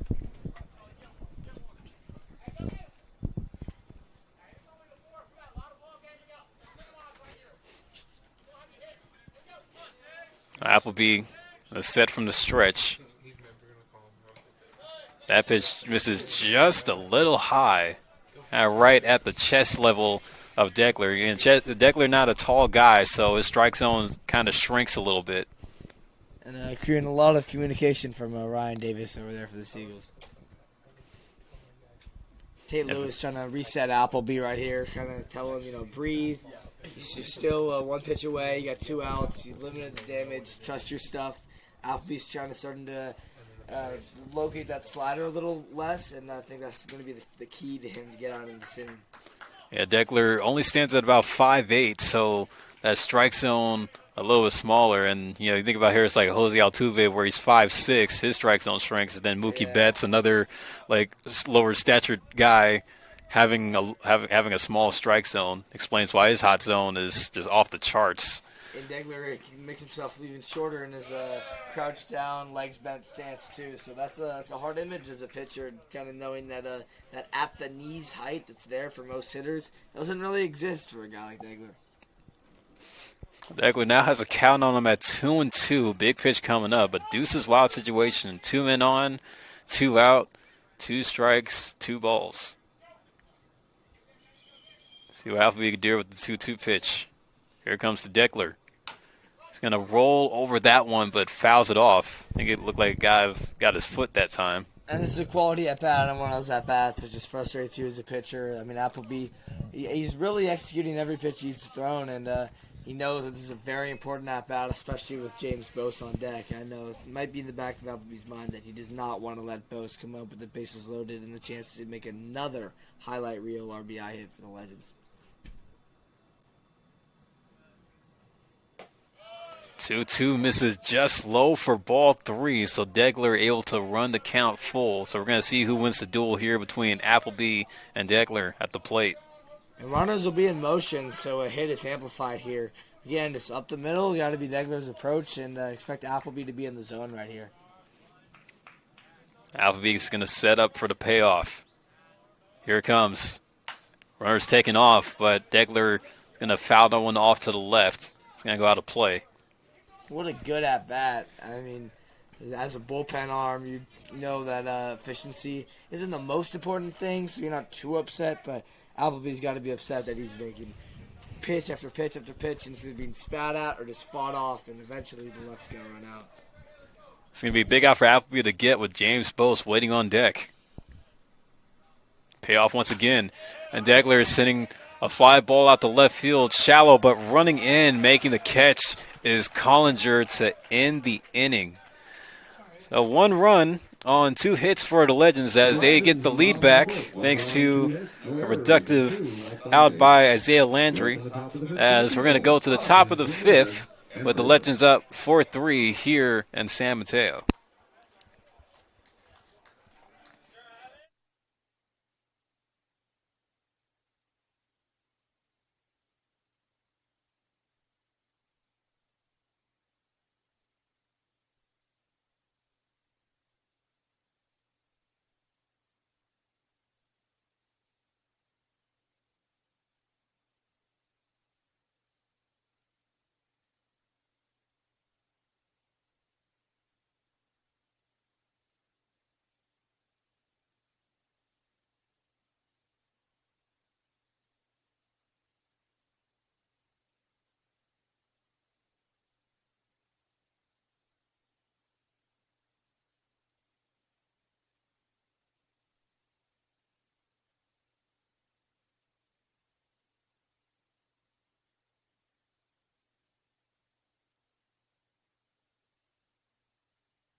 Today's game is brought to you by the Clubhouse Training Center, powered by Legends Baseball, and now open in Redwood City. Book private lessons, lane rentals, classes, or memberships today. It's the ultimate spot to train like a legend.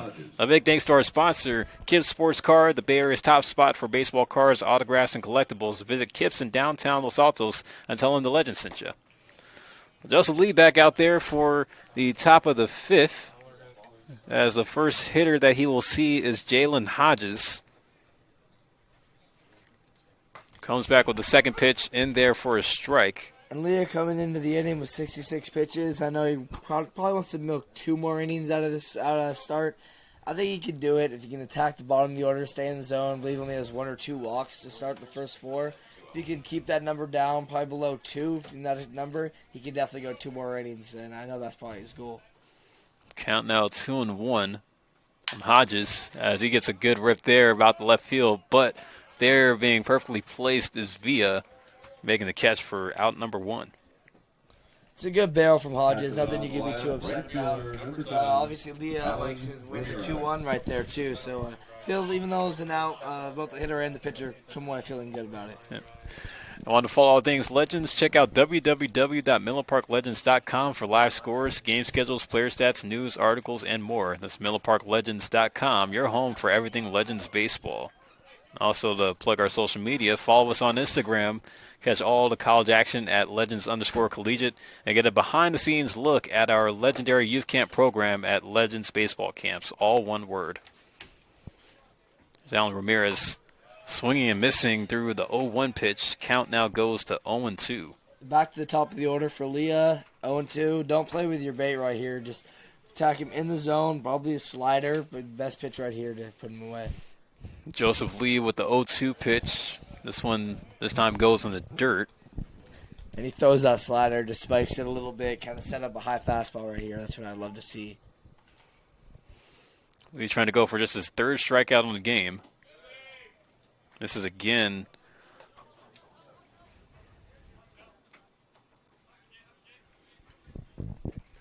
And the bullpen has been pretty silent for the Legends, but Nick Senzeri is trying to hope that Lee puts together a good start, try to save his arms. And the Legends will have an off day tomorrow before seeing the Sonoma Stompers on Saturday. Legends would love to even out their record with a win here going into those series. 6-6 is a lot more respectable than 5-7, just say that.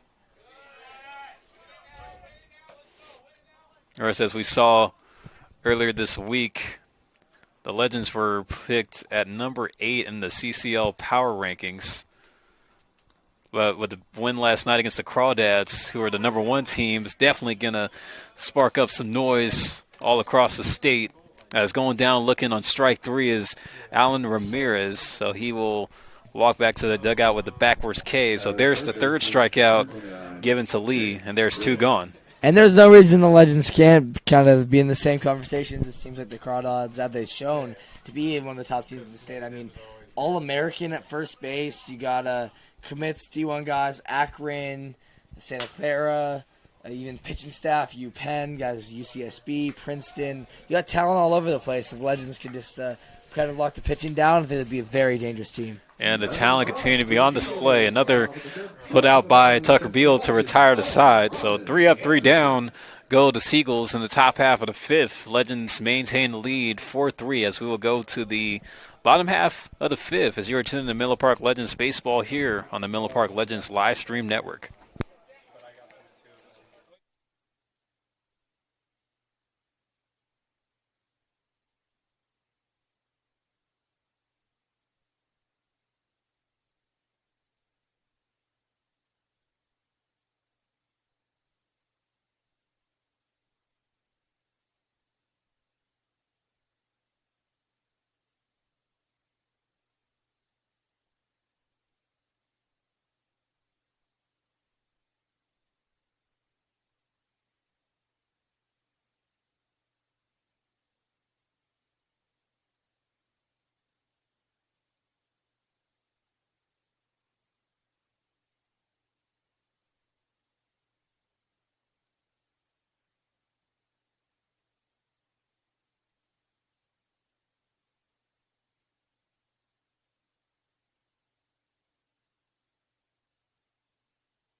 Here in the bottom of the 5th.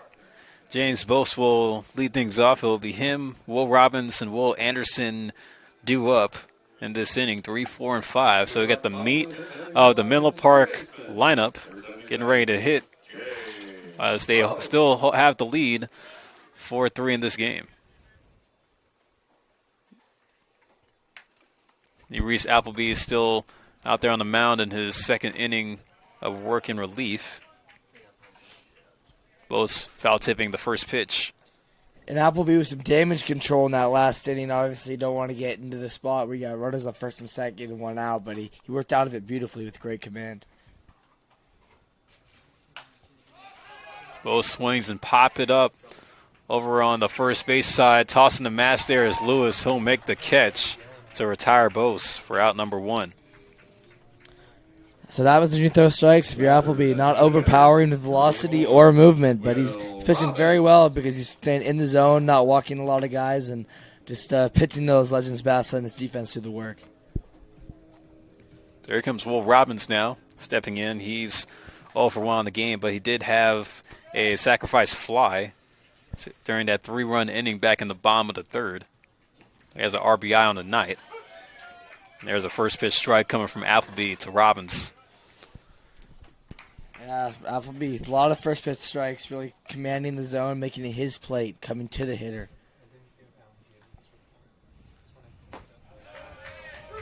Strike 2 there. About close to an hour and a half played here in San Mateo. We had a 5:01 start, so to be exact, about an hour and 22 minutes played. Appleby reset for the 0-2 pitch to Robbins. Robbins protecting with 2 strikes as he fouls it off to the right.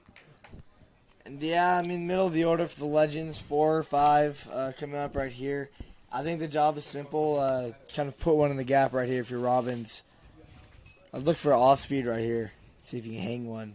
There's a little bit of shift out there in center field. And this Coke playing a little bit more close to left center.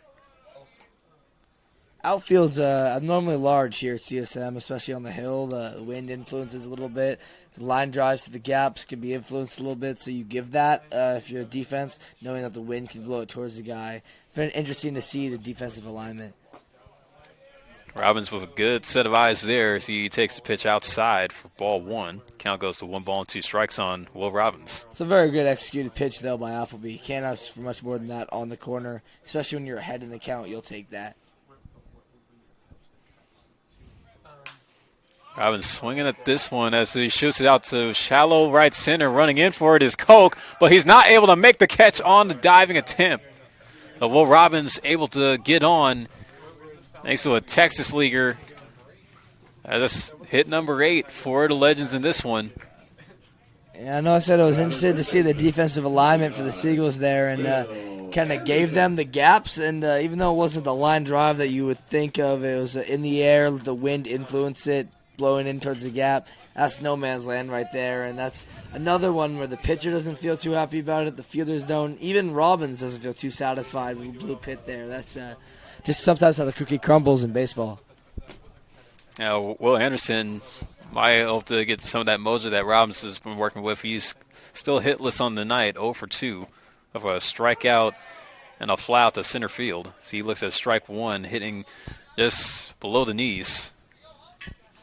I'd be careful if I was Appleby throwing inside there, though. I mean, it's painted on the corner, but if Anderson wanted to turn around on that, I think he could hit it to the trees. But he was trying to go for the trees that time. Big swing, but doesn't make any contact there. It goes 0-2. Another example of situational hitting right here. Need contact. If you're Anderson, got to keep it off the ground. Double play ball obviously ends the inning, but if you see one elevated that he can put one into the gap, elevate on, I think that's what Anderson should be looking for right here. Here's the 0-2 from Appleby. That one gets away from Lewis. It goes all the way to the backstop. It's going to be enough for Robbins to advance over to second on the wild pitch. Now Anderson's approach changes a little bit. Obviously still got to protect, still behind in the count, but his approach changes from, make sure I don't hit it on the ground, got to do a job, to let's drive a run in and see if that mindset change can lead to the first knock of the night for Anderson, who struggled so far. As there's a runner scoring position for him. Will Anderson trying to turn his evening around with one big hit. See if we can try to pad on to this tight Legends lead. All it takes is one.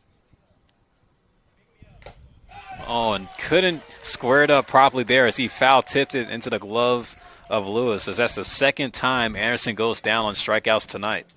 Yeah, that's rough for Anderson. You can tell he really wanted that. Not beat by a lot, just a little bit under the ball. See if via little bloop single last time. That does a job here. Got to stay bat to ball and see if he can give some insurance runs to Leah, who's been pitching great for the Legends.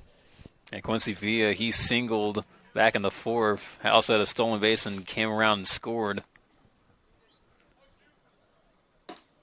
See if he can contribute with an RBI here as he looks at strike one. And it's been multiple batters since I've seen Appleby not throw a first pitch strike. That's a really hard thing to do as a pitcher against this caliber of a lineup. So hats off to Appleby attacking the hitters, letting the stuff do the talking, and it's been working so far.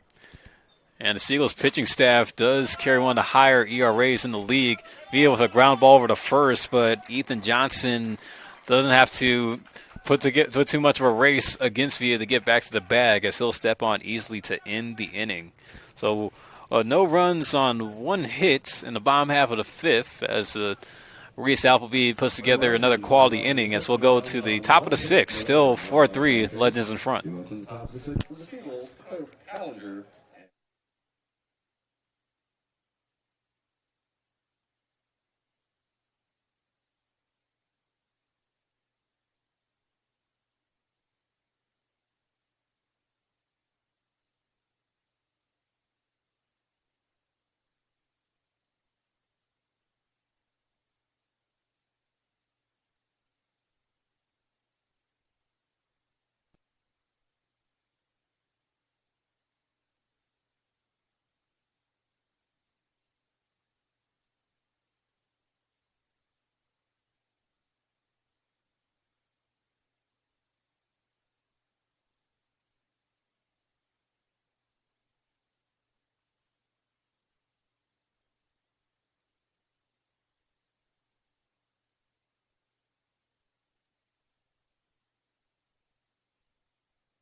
Your attention, please, ladies and gentlemen. Defensive changes to Legends.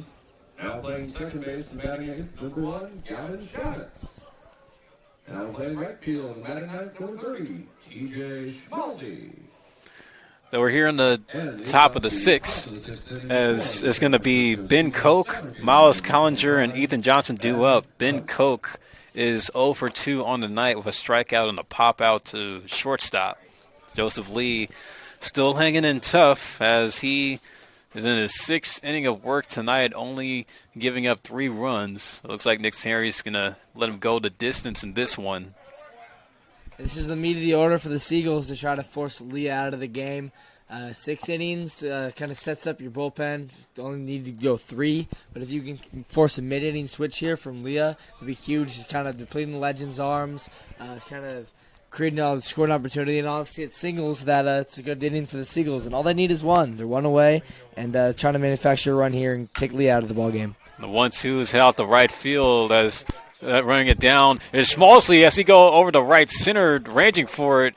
TJ Schmalzi, who just entered the game for Isaiah Landry in right field, making a nice catch for out number 1.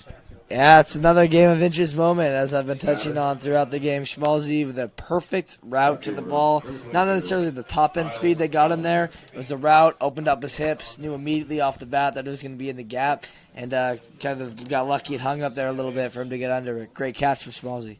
Confidence booster for Leah. And as we all know, TJ Schmalzi was the hero last night with the walk-off hit to take down the Crawdads. So, Nick Sanzeri giving him, I guess you could say, a rested day, as he didn't start.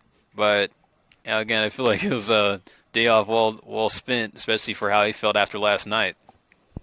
Yeah, coming in feeling good today, and no reason that can't continue with that great play, and it's going to be hitting too. Let's see if he can keep the hot bat going. Lee with the count 1-1 on Collinger.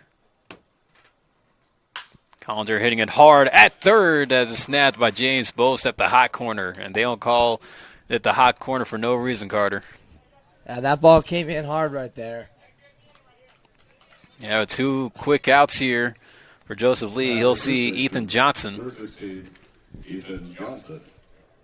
Yeah, one thing I also want to touch on is James Bose's versatility.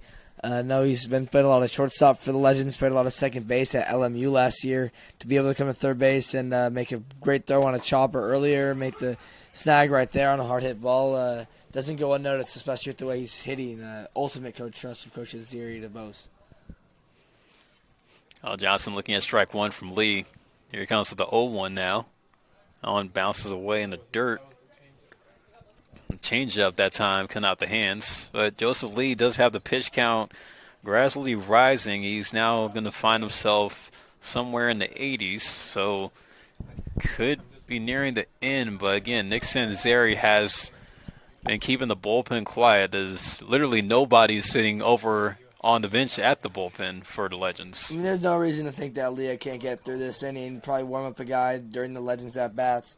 But it's going to be a hard task for Leah to get Ethan Johnson here, even with 2 outs. The RBI leader for the Seagulls is up right now. Right now it takes a home run for an RBI, but it's a big at-bat for Leah. And the Seagulls bullpen is quiet on their end. There are players sitting over there on the bench. It's Lee missing with the 1-2. Count now goes to 2-2 now on Ethan Johnson.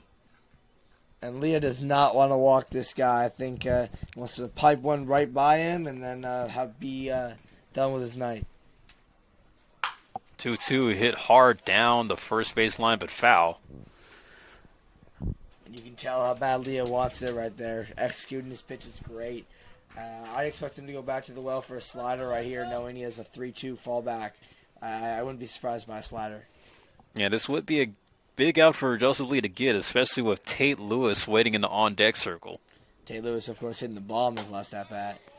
Lee is 1 pitch short of getting Johnson as he misses with that one. Count goes full. Big pitch right here. Here comes the payoff. That one's foul tip on a half-hearted swing by Johnson as he will get another life, protecting well here in this at-bat. Happy birthday to Johnson. Got lucky he hit that. Got lucky it bounced up and hit his helmet, or else it would have been a swinging bunt out. But lived to see another day and another challenge pitch. Leah versus Johnson. SEC versus JUCO. Let's see who wins the battle right here.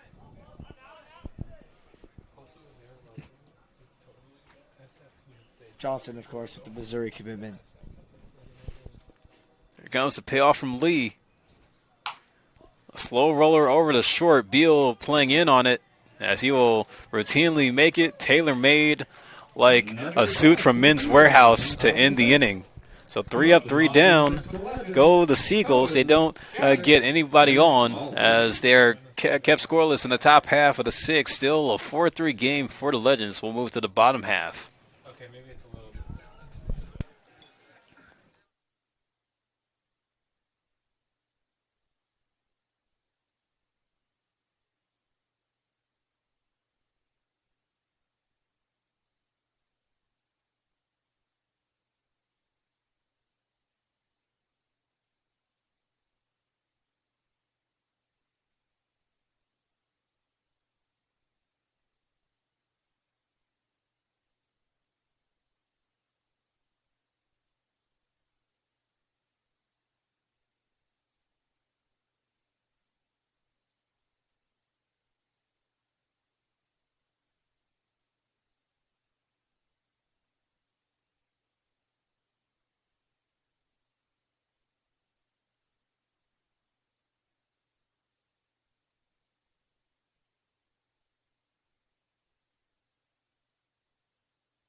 4-3, the Legends lead in the bottom of the 6th. As leading things off will be Blake Cohen's. Reese Appleby still hanging in there as he's now going into his 4th inning in relief.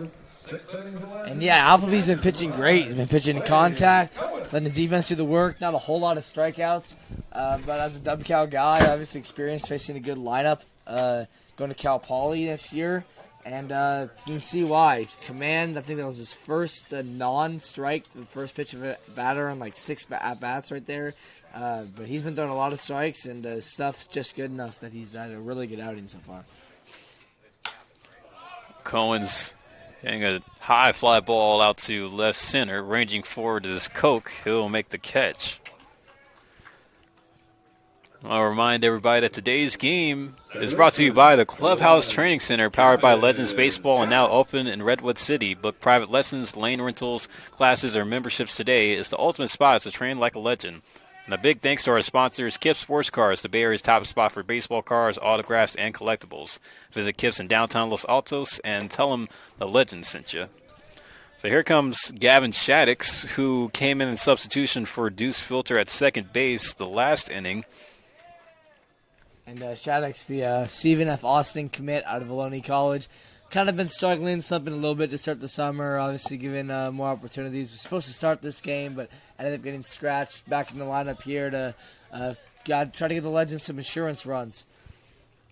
Yeah, Gavin Shaddix has been subdued to that bench role for Nick Sanzeri. Has been seeing some limited games here, but again, with the roster expanding as some guys wrap up their college seasons and some guys, making late arrivals to the Legends, it does kind of make a head coach want to consider how he wants to rearrange the lineup, how he wants to go about trying to get the guys at bats. As yesterday, I saw some of the Legends hitters taking live AB against some of the pitchers who have also been limited to a certain number of innings to begin the summer, but still about another month and a half left to play, so guys should be getting opportunities as we get into quote-unquote the dog days of summer.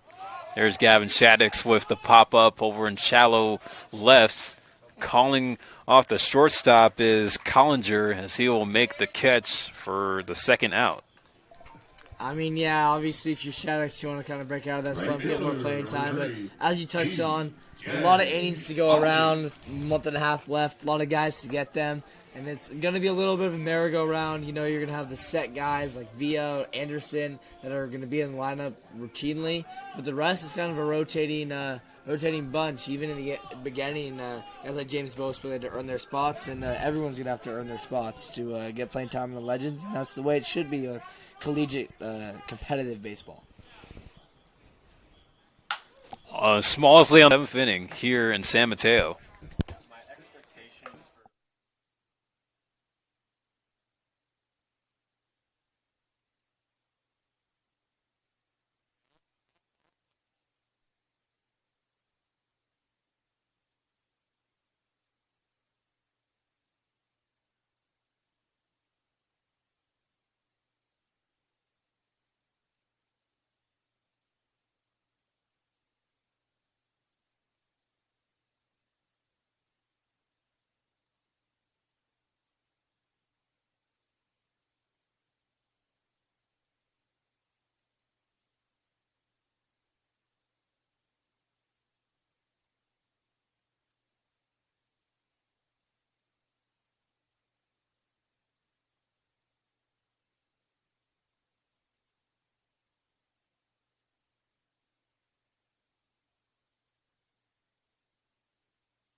Straightaway left versus left center,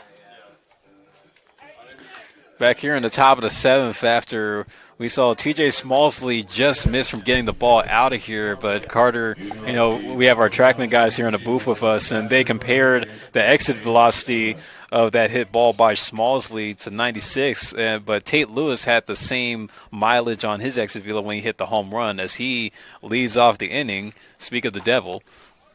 Yeah, I mean, I know I've touched on game of inches before throughout the game. That's a game of angles, which is created by the inches. I mean, that bat, if it's at .1 of an inch different on the barrel, it might go somewhere else. The timing's slightly different. The ball goes somewhere else, but it's just one of those things where hitting it out to this 370 deepest part of the yard, 96 miles an hour, that's going to get you a trip back to the dugout, and taking it left center, left field, 319, that's going to get you a trip around the bases, just how the cookie crumbles. Yeah, there is a little bit of wind pushing here in San Mateo, as that could have helped Smallsley from getting that ball hit deep. But Tate Lewis is going to be out on the fly out to right to start the inning, as here comes Jackson Landry. Oh, pinch hitter? Pinch hitting is correction here. Pinch hitting for Landry is now Nav Sundar. So Nav Sundar coming on. And this one here, Nav Sundar playing at Coppin State. He rolls over that one, field over at third by Bose. 5-3 put out for the second out of the inning. And another good play from Bose. Talk about how he's moved around a lot in the infield, but he's been one of the staples of the Legends lineup in that little rotating. Him and Will Anderson have been the most common guys I've seen in the infield. Everyone else has kind of rotated a little bit, but Bose has shown that no matter where he's thrown, he can provide a great bat and good defense. Now Thomas Morrow coming up with 2 out. Joseph Lee still trucking along. At the start of the inning, his pitch count was at 93. And it's interesting to see the way Coach Sinzeri's handling that bullpen. I know a lot of guys haven't had innings, but maybe he's thinking he wants to save them for a weekend series against the Stompers. Some guys had to be used. I know it got so bad that Will Anderson had to be used yesterday. Obviously not a conventional pitcher. So I think it's huge for Sinzeri to be able to open up that decision with Leah going deep. And he's been doing a pretty good job of keeping this game in place, as these last couple of innings have been looking good for him and continuing to work around the strike zone very well against the Seagulls. Oh, I'm not sure where that missed. The count goes 3-1 for Marr. So Marr, 0 for 1 tonight. He reached on the error in his first plate appearance, but popped out the shortstop in the fourth. The ground ball over to Bose. Another nice play, ranging over to the left. And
return here for the bottom of the seventh, as Joseph Lee, who put together another solid inning, because he's retired. Well, from the start of the fifth inning, he's retired nine straight. But at the conclusion of the fourth inning, he's told that up to retire 11 straight. So great outing for him so far. Trying to save the bullpen arms. But the Legends are going to look to try to add a few more on the board here in the later innings, as Tucker Beal will lead things off for Menlo Park, with Reese Appleby still out there on the mound, trucking along. You're at the top of the order to do it if you're the Legends. Probably the last good scoring opportunity that you're guaranteed. Obviously, you get that third scoring opportunity if you need it. It doesn't look like we will need it with the way Leah's pitching, but 7th inning, 8th inning, insurance runs, open up the decision for Nick Sinzeri to maybe let Leah extend himself even more. It'd just be a big inning for the Legends, even to just get one across. Now, for the Legends, the score can hold. It will be their third straight win, as they would have completed a 3-game win streak on the homestand to close it out, as they'll be seeing the Sonoma Stompers again on Saturday, and also we'll be seeing the Seagulls as well on Sunday. But I'm sure the Legends trying to get some payback on the Stompers after they dropped 3 of 4 against them last weekend. I think Legends' first priority is getting to 500 by finishing out strong today. Yeah, Legends have been playing some great baseball these past couple of days here at home. On Beal breaking the bat, hitting right past the glove of Appleby, but playing it very well over at second is Hodges. He's able to get the out. And that is a great swing from Beal that's just wasted because of a broken bat and because of where it hit on the mound. Bounced funny. But in an ideal world, in an alternate universe, in what should be the universe that we live in, that ball is a base hit up the middle to start the inning. But instead, baseball has a weird way of punishing you, and you got one out. So rest in peace to Tucker Beal's bat that's been keeping him hot these past couple of games. So he's going to have to grab some new wood. Charlie Degler now going to come up to the plate. He is 1 for 3 on the night with the 2 RBI single. And trying to go for the drag bunt that time, but it's going to roll just foul. I don't hate the idea from the lefty. Don't know with 1 out, nobody on if it's the perfect time. But I guess the idea you want to set up 3, 4, 5 with a runner on any way you can. And you got to have trust in him that he can put the bat to ball if the bunt doesn't work. So I like the idea. I like the aggressiveness from Degler. Wonder if that's called by the Legends coaching staff or just Degler feeling out the game. That one runs in as Degler had to hop out the way of that pitch from Appleby. Count even at 1-1. Want to follow all things Legends? Check out www.menloparklegends.com for live scores, game schedules, player stats, news articles, and more. That's menloparklegends.com, your home for everything Legends baseball. And also make sure to follow us on Instagram at legends_collegiate and learn about our camps at Legends Baseball Camps, all one word. Appleby missing that one inside for ball 2. And Appleby's still been pitching amazingly, but kind of started off with pinpoint perfect command. Kind of going by the wayside a little bit, but he's competing. He's got 1 out here, and if he can get through Degler and then 3-hole James Bose, he's set up great for maybe a win in relief if the Seagulls can force the lead out of the game and force some runs in. All right, going to get a mound visit here from Ryan Davis. He's out to talk to Appleby as he has been going pretty deep in this game after Ben Eisenhower started pitching 3 innings. But for Reese Appleby, he's been doing a pretty good job at keeping this game close despite him giving up the runs that allowed the Legends to get the lead back. Yeah, and those 2 runs came from Degler with that RBI base hit up the middle. Right now I was looking at player of the game. If he can force some ways on, maybe a bunt like he tried in the beginning of the at-bat, or a base hit again, force around for an insurance run, kind of cements himself as a reason for the Legends' victory tonight. Counts 2-1 on Degler here at the plate. And that pitch just hits the corner outside for strike 2. And that is painted on the corner. That is a great pitch from Appleby. And Lee has retired 8 straight, no base runners since the 4th inning, throwing 102 total pitches. Great performance. But he could be going a little bit more deeper now. Yeah, I mean, no reason why he can't go at least one more with an arm hot, of course. You got some action with the plyo balls down in the Legends bullpen. See how it heats up once the fielders go out there. Yeah, and that last hit that Seagulls there was able to get off of Lee was that 2-run home run that Tate Lewis hit. So the difference in the game, the reason why it's not a blowout right now. And Degler popping out over to third for out number 2. So now James Bose coming up to the plate here. His night's been a little bit quiet overall as he only has a single. And unique no doubles call from the Seagulls dugout. Kind of know the hot gap-to-gap threat that Bose has become.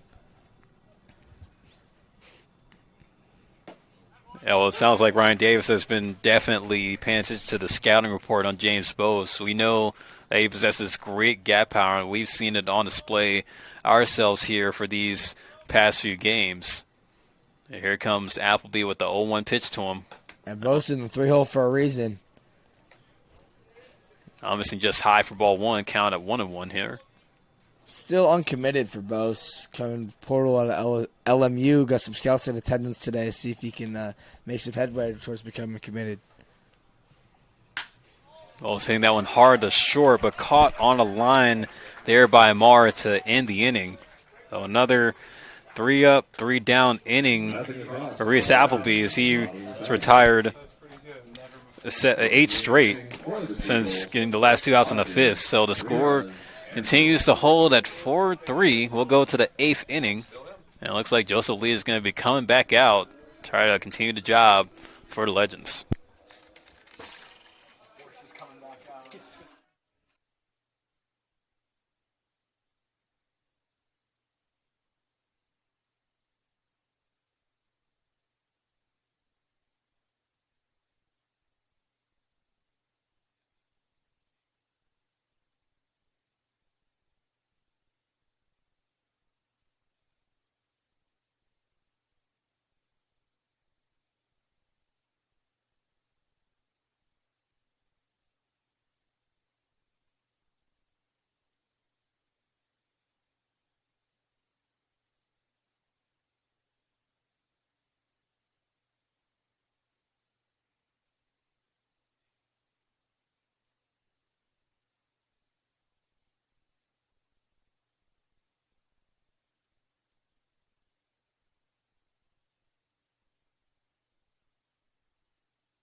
Lee. Well, Joseph Lee coming back out for the top of the 8th. As you will see, the 9-hitter and Jalen Hodges, it'll be 9-1-2 due up for San Francisco as they're running out of time to try to steal a win here against the Legends here tonight. Yeah, he's got 2 more tries to do it, and they got to be smart here. Probably play some small ball baseball. Wouldn't be surprised to see a bunt, especially with Bose playing back. Jalen Hodges 0 for 2 on the evening. Lee continuing to pound the strike zone, hitting both of those 2-strike pitches on the corners. See what Lee brings here. Oh, that one misses way out. That was not a great pitch that he thrown. That's probably the worst pitch we've seen from Lee tonight. That's the first time all night that you think that maybe the high pitch count's starting to get to him, but I think he can reset right here and paint another one to get out of this. Lee is in the 100s. That one hit back out the middle, and it bounces off the second base bag as Shattuck's not able to play it off the bounce, and it's going to be an infield single going for Jalen Hodges to start the inning. Yeah, that's a good piece of hitting from Hodges, but Leo's got to reset. There's still no real urgent action from the Legends bullpen, so they have full confidence that he's going to force a ground ball right here and get out of this inning, which would be great for the Legends infield. They do have a lefty, getting his arm loose out there. I think Lee definitely going to try to go the distance, try to get a few more batters here. Interesting to see outside of James Bose, we got a Loney College infield that shortstop, second base, and first base. Will Anderson, Gavin Shaddix, and Tucker Beal. Yeah, the Renegades are on display here, and all 3 of those guys are going D1.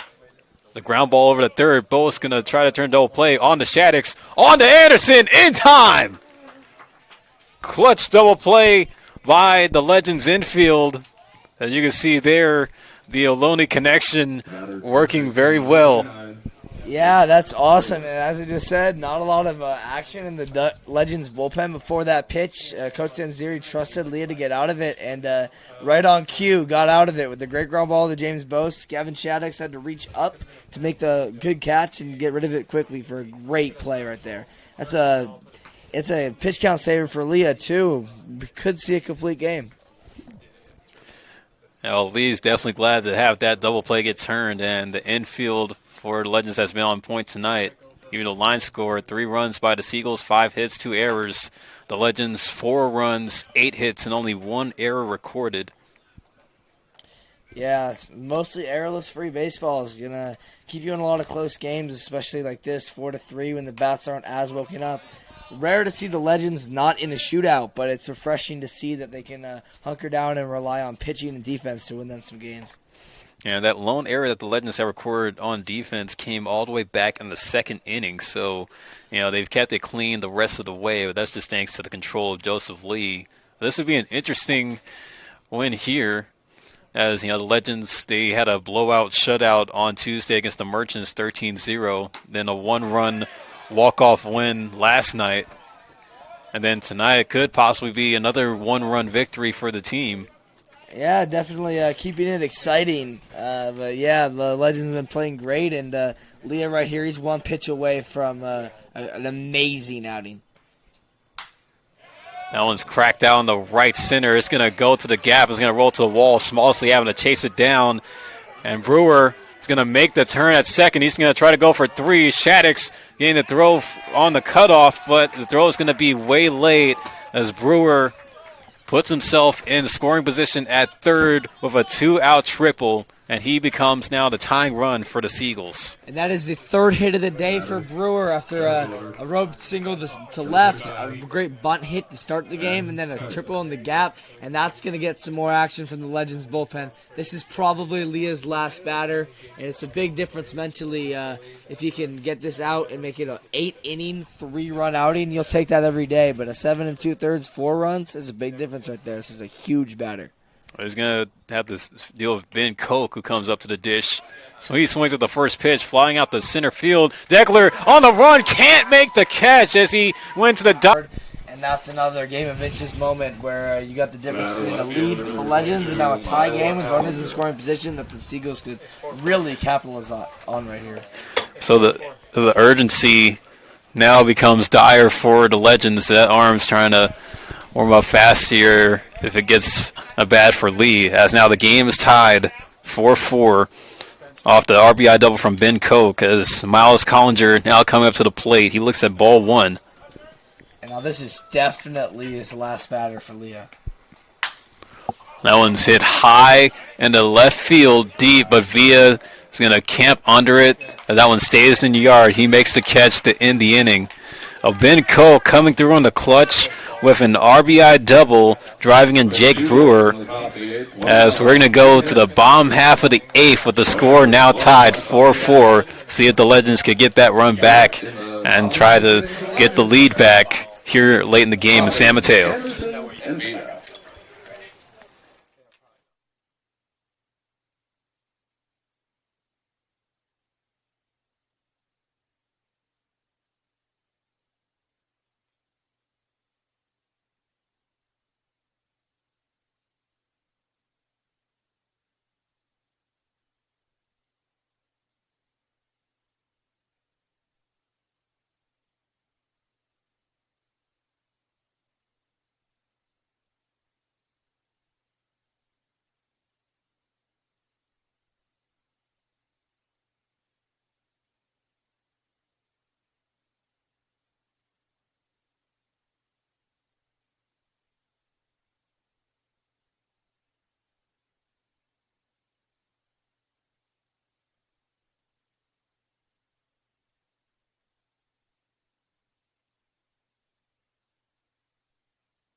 So Ethan Johnson will be making the move from first, now to the mound as he will come in a pitch relieving for Reese Appleby, who had a solid outing in relief, going 4 innings and allowing only just 1 run. But he came through big time to keep this a 1-run game as the Seagulls were able to tie it up in the top half of the 8th. So Ethan Johnson now on the mound. That's going to give first base duties over to Nav Sundar, who came in the pinch hit. And yeah, Ethan Johnson, not really a pitcher by trade, more of a catcher, committed to play catcher at Missouri next year. See if he can come in for this, not quite the save, but set himself up for the Seagulls to not have to score runs to stay in the game. It'd be a huge insurance run for the Legends, however. Not get to the bottom of the 9th would be great. So this would be a really pivotal start to the inning for Will Robbins. And he leads off for the Legends, trying to see if they can spark a late-game rally. He's ahead in the count on Johnson 2-0. Yeah, the meat of the lineup is coming up for the Legends with Will Robbins, Will Anderson, and Quincy Villa. So some good hitters able to try to get this lead back for Menlo Park. There's a strike right down the middle.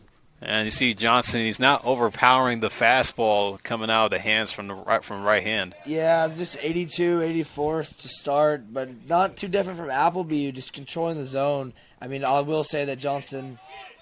Robbins rolling over with that one, slowly hit the third, but picking up on the scoop is Sundar at first, making a nice play for out number 1.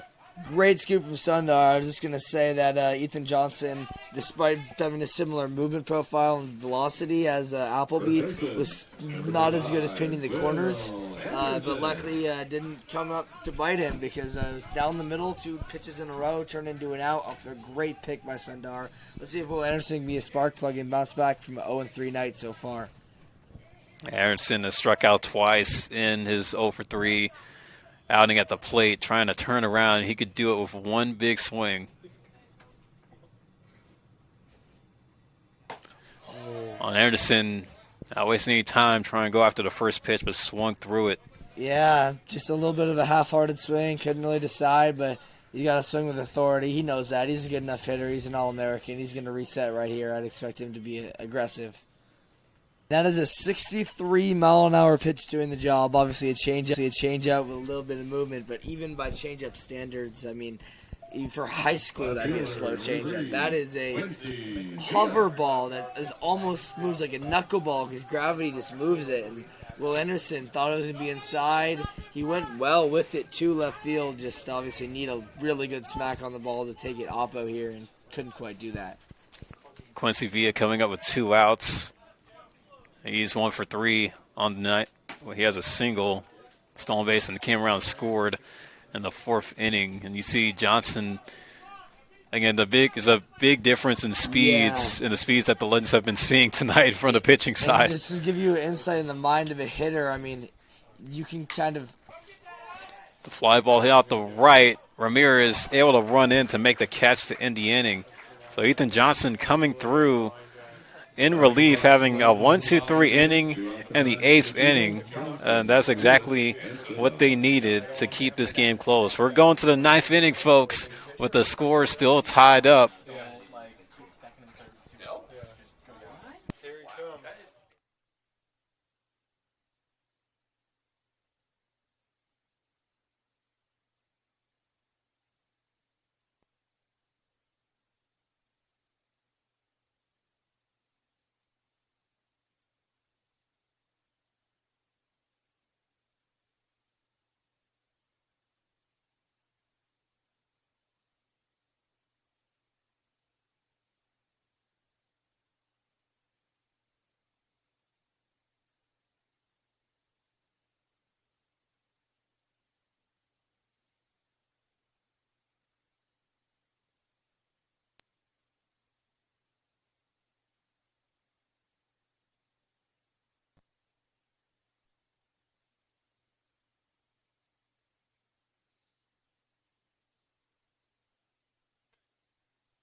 So some insanity coming from Nick Sanzarius. He's going to have Joseph Lee pitch the 9th inning with the score tied. And this just tells me that he really wants to save some arms for that Stompers series. Really had to use Will Anderson yesterday. Obviously don't want to use the high-leverage bullpen's arms. We'll see if that pays off for them because last inning probably stretched Leah too thin and a run came out of it. So we'll see. Well, Ethan Johnson, who came on the pitch the last inning, will lead off as he stays in the same spot in the batting order. Lee starting the inning at 116 pitches, already down to count 2-0 to Johnson. And it's obvious to say, don't need me to say it. Leah's on a short leash here. Yeah, we don't know what the limit's going to be for him, but we know how important it is for Nick Sanzari to save arms to have a tough game coming up against a tough opponent in the Stompers. See Lee missing that one high, 3-1. And Lee needs to find it. Ending on a walk is not the confidence that you want to walk off on. You want to walk off because you can't throw any more pitches, not because you can't locate. There's an arm getting loose in the Legends bullpen as Lee gives up a leadoff walk to Johnson to put him on. And are they keeping him in? They are keeping him in. I mean, last time we had a similar situation, he forced a ground ball, and that Aloni connection made the double play. See if we can rely on it again. Bose, Shaddix, Beal, they have their work cut out from him if Leah can force a ground ball. Was going to have a tall task in front of him with Tate Lewis coming up to the plate. He's able to get a first pitch strike on him. Tate Lewis, who hit the 2-run home run back in the 4th inning, has been the only big blemish for Joseph Lee on the night. Blake Cohen's coming out to talk to him on the mound, kind of giving him a little bit of a confidence boost. But the infield is going to be playing in, trying to turn the double play ball. Lee's going to have to keep it on the ground against the guy that gave him a short nightmare early in this game. And that's got to be in the back of Coach Sanzari's mind, too. That one's left up, but Lewis fouls it off. But Leah's fought to 0-2. Much credit to him. And can't start dancing around the zone here. I think you just got to keep it down with whatever you throw. I go back to the fastball and know that even if he puts the ball in play, you got the defense behind you to get out of it. Lee with 2 strikes on Lewis. He's going to make a move over to first, checking on Johnson. I think Leah's just going to attack the batter right here and shift his focus away from Johnson for a little bit. Not too much of a power threat. Here's the 0-2. Oh, just barely fouled by Lewis.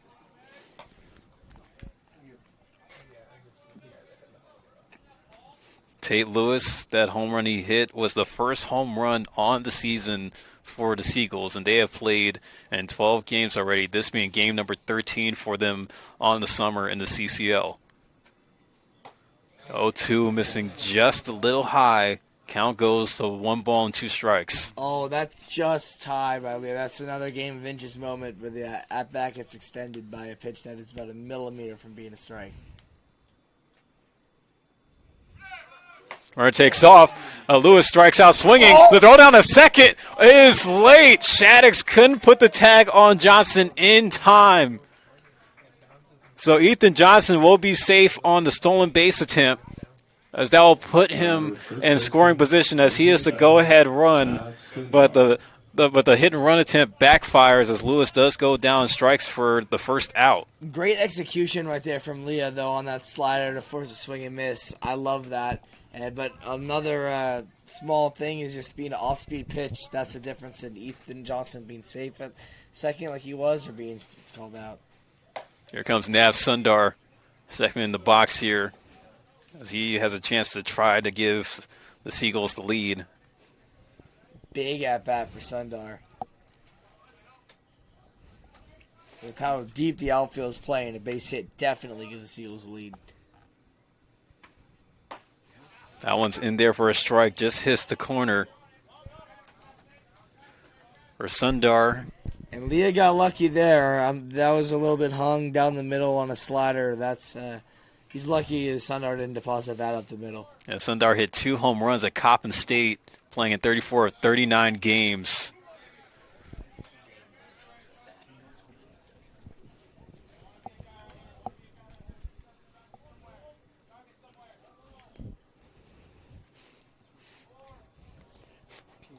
Lee with the 2-1. Missing low for ball 3. Goes low. Yeah, another big at bat for Leah. Probably his last batter. I know I've said that about 3 times so far. But this is definitely it. Approaching 130 on a 3-1 count. He needs a strike right here.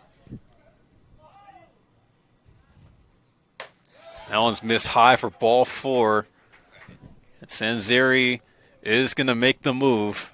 Or actually, no, instead it's going to be Lucas Miskalauskas coming out to talk to Lee. It hasn't made a change officially yet, but there's no way it doesn't come. So it might just be a pep talk, maybe to buy that reliever some time in the bullpen. There's a lefty arm over there warming up. Like, it's kind of hard to see who it is from our viewpoint from the broadcast booth here. I'd expect a bunt right here. I don't know who's going to be up, but put some pressure on a pretty tired Leah, make him feel this position, knowing that James Bose has to sit back at third base, can't crash. Even a sac bunt moves 2 runners to scoring position. Oh, we are going to get a Yeah, we're going to make the move here. So it looks like Joseph Lee's day is going to be done as they're calling on the lefty, try to save this game for the Legends, keep it tied up. But there will be runners at first and second. We're going to take a quick break, but give you the rundown on the new arm coming out the bullpen for Menlo Park. A great outing for Joseph Lee, going the distance, keeping it a tie game, as he's going to be represented well by his Legends brethren at the dugout. And he will not be able to move his arm tomorrow. That is a 130-pitch outing. I know I've thrown 88 pitches, and the next day my arm's been shot. Then that's just an incredible there's a stamina from Leah, and just hats off to Leah for a great performance. It's hard to do. Very, very hard to do.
So Max Babbage comes out of the pen for the Legends to try to keep this a tie ball game.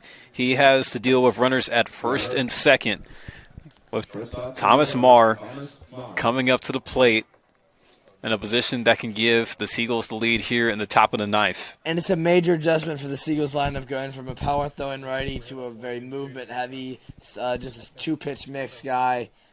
From the left side, it's going to be a big difference. But I really expect a bunt here from the Seagulls. I think that's what's coming. Babbage's first pitch out the pen. Dunks in there for a strike to Marr. And the bunt sign is shown. Just pulled it back because of great movement. That's a pure small ball identity from the Seagulls. If they can put one down the third base line, set themselves up nicely. The infield still playing in, trying to look to turn a double play. See Anderson kind of at an angle at first base at the corner. Babbage is going to step off, checking on Johnson over there at second. Going to regroup here on the rubber. I think most people expect a bunt for the Legends defense. Here's the 0-1. Bunt is shown by Marr. He pulls back again, but it's going to be strike 2. So Marr is going to have to swing away here. And that is a absolutely nasty slider that is moved so much it's hard to track even when your head's right there. That's a beautiful pitch. Babbage making a move to second. lollipop throw over there to Tucker Beal, who's playing Johnson close to the bag. It's probably smart to keep Johnson in, knowing that base hit is still a chance for outfielders to prevent Johnson from scoring, and he's a big run right there for the Legends. 0-2. The butts popped up. Collins trying to make a play, and he makes the catch. Blake Collins made the diving catch behind home plate on a pop-up bunt attempt by Moore, and there's 2 gone. Wow. That's a peculiar move from the Seagulls right there, and Maher choosing to bunt on 0-2. That's surprising. If the Seagulls end up losing this game, that's going to be something to look back on. I'm perplexed. Must say that's one of the reasons they're 2-10. Here comes Jalen Hodges, who singled his last time up. Babbage with a beautiful pitch. That time had a lot of break on that one for strike 1. That just sweeps as a righty. That looks like it's in the other batter's box and just pulls right down the middle like it has a magnetic force attached to the catcher's glove. It's a great pitch. I was doing a triple take at second, but Hodges fouling it off for strike 2. And this is almost exclusively sliders right here. When it moves that much, that's all you really need. 0-2, I wouldn't expect anything different. Maybe go out the well, try to get in the chase, and get the Legends bats in there with some momentum, and let's get another walk-off. Babbage with a big pitch coming up. Here comes the 0-2. Swing and a miss! Jalen Hodges will take the walk of shame back to the dugout. Max Babbage coming through big time out the pin to keep it a tie ball game as we will now go to the bottom of the ninth. The Legends trying to walk it off in back-to-back nights. And we're going to see who's going to do it and be the hero this time around. It will be Blake Cohens, Gavin Shaddix, and TJ Smallsley due up in the bottom of the ninth as you are tuned in to Menlo Park Legends Baseball here on the Menlo Park Legends live stream network.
We are here on the bottom of the ninth with Blake Cohens leading things off. The Legends trying to look for back-to-back walk-offs here in this one. And Carter, what do you think the approach is going to be here with the game on the line for the Legends? I think it's going to be a small ball approach towards the bottom of the order. I think it's going to be very reliant on Blake Cohens, but I think if Blake Cohens gets on, I think we'll see a Gavin Shaddix bunt. Trying to set up Tanner Beal, the Akron commit, to win the game. For first, TJ Smallsley, of course, who has been hot as the walk-off man. But I think that's the blueprint for the Legends. You get a leadoff hit or walk from Cohens, a sack bunt from Shaddix, and then a knock from Smallsley in the top of the order to finish out the game. The Smallsley is in the hole as he was the walk-off hero last night, knocking down the Crawdads. Cohens with a big swing, fouling it at the plate off of the glove of catcher Lewis. Yeah, and Ethan Johnson coming in from his first base catcher role to pitch. The SEC commit. Keep an eye on whether he'll pitch in the SEC, but this is a high-pressure situation for him right here. Oh, kind of just lobbed the pitch over there. It's hit out to deep right. Oh, and tripping, trying to run down the fly ball out there in right field. And we touched on it briefly, the speed difference with Johnson, and it is immeasurable. Going from an 85-mile-an-hour fastball up in the zone to a floated 65-mile-an-hour changeup in right field, that is a hard adjustment to make as a hitter, and timing's all out of whack because it's not often you see a 65-mile-an-hour pitch get taken to the right side of the field by a D1 hitter. Count now 1-2. Finn Whalen is now playing right field. Jalen Hodges moves from second to short. And at second base is Alan Ramirez as he stays in the game. Cohen seeing that one foul down the left field line. And that eephus changeup is so hard to time up that the same pitch back-to-back, first time it's on the right field line foul, so the next time it's on the left field line. Timing for Cohen's is out of whack, and this is where an 85-mile-an-hour fastball looks like it comes in a lot harder. The big change of speed indeed. The misses low for ball 2, count 2 balls and 2 strikes. And really speed up the eyes of Cohen. I like the idea. Go change up, fastball. That fastball kind of picks up velocity just because it doesn't loop the way the changeup does. But big pitch right here for Johnson. 2-2 to Cohen's. Cohen's rolled over down the third baseline. It's going to be a tough play. Getting a throw off, and off the bag goes Johnson. Goes Sundar. As Blake Cohen's will reach base on the arrow. Wild throw at third by Jake Brewer. That is going to be an E5. So the winning run reaches for the Legends. And we touched on it earlier, but I would love to see a Gavin Shattuck sacrifice bunt right here. I think this is the time where maybe if we want to get really aggressive, you get a little slash, show bunt, pull back, short to it, hit and run. But I would love to see a bunt right here despite the pinch runner. So Austin Rabago is going to come on the pinch run for Blake Cohen's. So a little bit of speed gets put on the base pass here. Ladies and gentlemen, running at first base for Cohen's, number 18, Austin Rabago. So that's going to bring up Gavin Shaddix, who is 1 for 3 on the night. Rabago now running at first. This is Shattuck's second at bat of the night after coming in as a pinch hitter. Excuse me, yep, second at bat. Deuce Filter was brought out a substitution for Shaddix. And I haven't seen it yet, but I think this is a perfect spot for a bunt. I think Shaddix with this speed down the line, put one down the third base line, let them make another wild throw. This is the time for a bunt. Johnson with the 1-0. That pitch runs on the inside corner. 1-1. Man, that fastball is being very deceptive. Come out the hands of Ethan Johnson. That changeup and fastball is all he's relying on right there, and it's working for Johnson. But this is a really, really big leverage spot, and a spot for Shaddix to have another productive at-bat and move a runner over because the difference in first and second, no outs, and a runner on first, 1 out is massive. Rabago not a big lead at first. Shaddix trying to put the bunt down, but fouled it right behind home plate. Yeah, and I know I said I would love to see a bunt from Shaddix, and I stay true to that, but I don't know about the late show. I think you showed early, give yourself up as a sack, but too late now. Time for Shaddix to put a ball in play and break out of this little slump he's been in. Be a perfect time for it. Count 1-2 on Shaddix. See, you could probably try to send it in the gap. It would be enough for Rabago to score from first. The 1-2 pitch. That one is skied high out on the left side in foul territory, but it's going to go out of play on the hillside. That is so hard to time up, going from 85 to 65 with not much in between, not much by way of a slider or curveball. Ethan Johnson may not be a super polished pitcher in terms of stuff, but the command's good, and the deception is amazing. Wouldn't be surprised to see Austin in motion right here. And the Seagulls setting up for the double play on the infield. Oh, and Shaddix swinging and missing through that breaking pitch. It was a slider from Johnson as he goes down for strike 3 and out number 1. But we'll see if C.J. Schmalzi can follow up and his walk-off last night with another one. I think this will be also a great time for a hit and run. Yeah, T.J. Smallsley looking for an encore, trying to win it again for the Legends. As in last night's game, he came out in a bases-loaded situation with 2 out. He was able to go up against the tough Braden Barnes, the left-handed hard thrower from Arizona State. He was able to drive a pitch to right field and score via and Degler. He may have to do a little bit more than that with Austin Rabago still at first base. And I think he needs to be ready for that changeup. I think Ethan Johnson, not naturally a pitcher, naturally a catcher, is going to be a little bit scared to throw a really good hitter, a fastball. You know, rely on that deception, that movement. That's what you do when you feel like you're a little outmatched. I think he needs to be up in the box, Schmalzi needs to be, and ready to take one to the right center gap. I think that needs to be the approach right here. You can't try to pull a pitch that slow. Take one to the right center gap and send the boys home with a win. Well, Carter, I hope you're a movie guy because TJ Smallsley is trying to look for the sequel here with one big hit. Speed on the base pass, too. Johnson missing inside for ball 1, and I think he might be a bit careful against Smallsley here. And Johnson going to the well with the changeup as predicted, but he can't get too tentative because with 1 out and top of the order coming up, even if Schmalzi walks, Johnson's got to make sure that he's in the zone right here no matter what the pitch is. Johnson keeping a close eye on Rabago. Rabago now with a big lead at first. Here's the 1-0. Oh, that one runs in and hits Smallsley as he'll just take that one and wear it.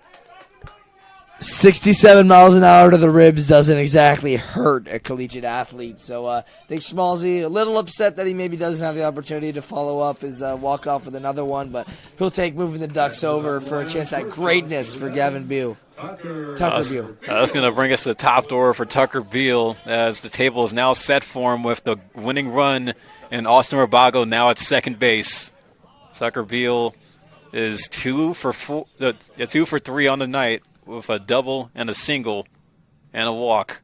And the Seagulls are playing abnormally in the outfield. I think they want to make a hit, not an automatic run. Makes sense because anything over their heads would probably be a RBI anyway. But if you're Tucker Beal, I see that gap in right center field.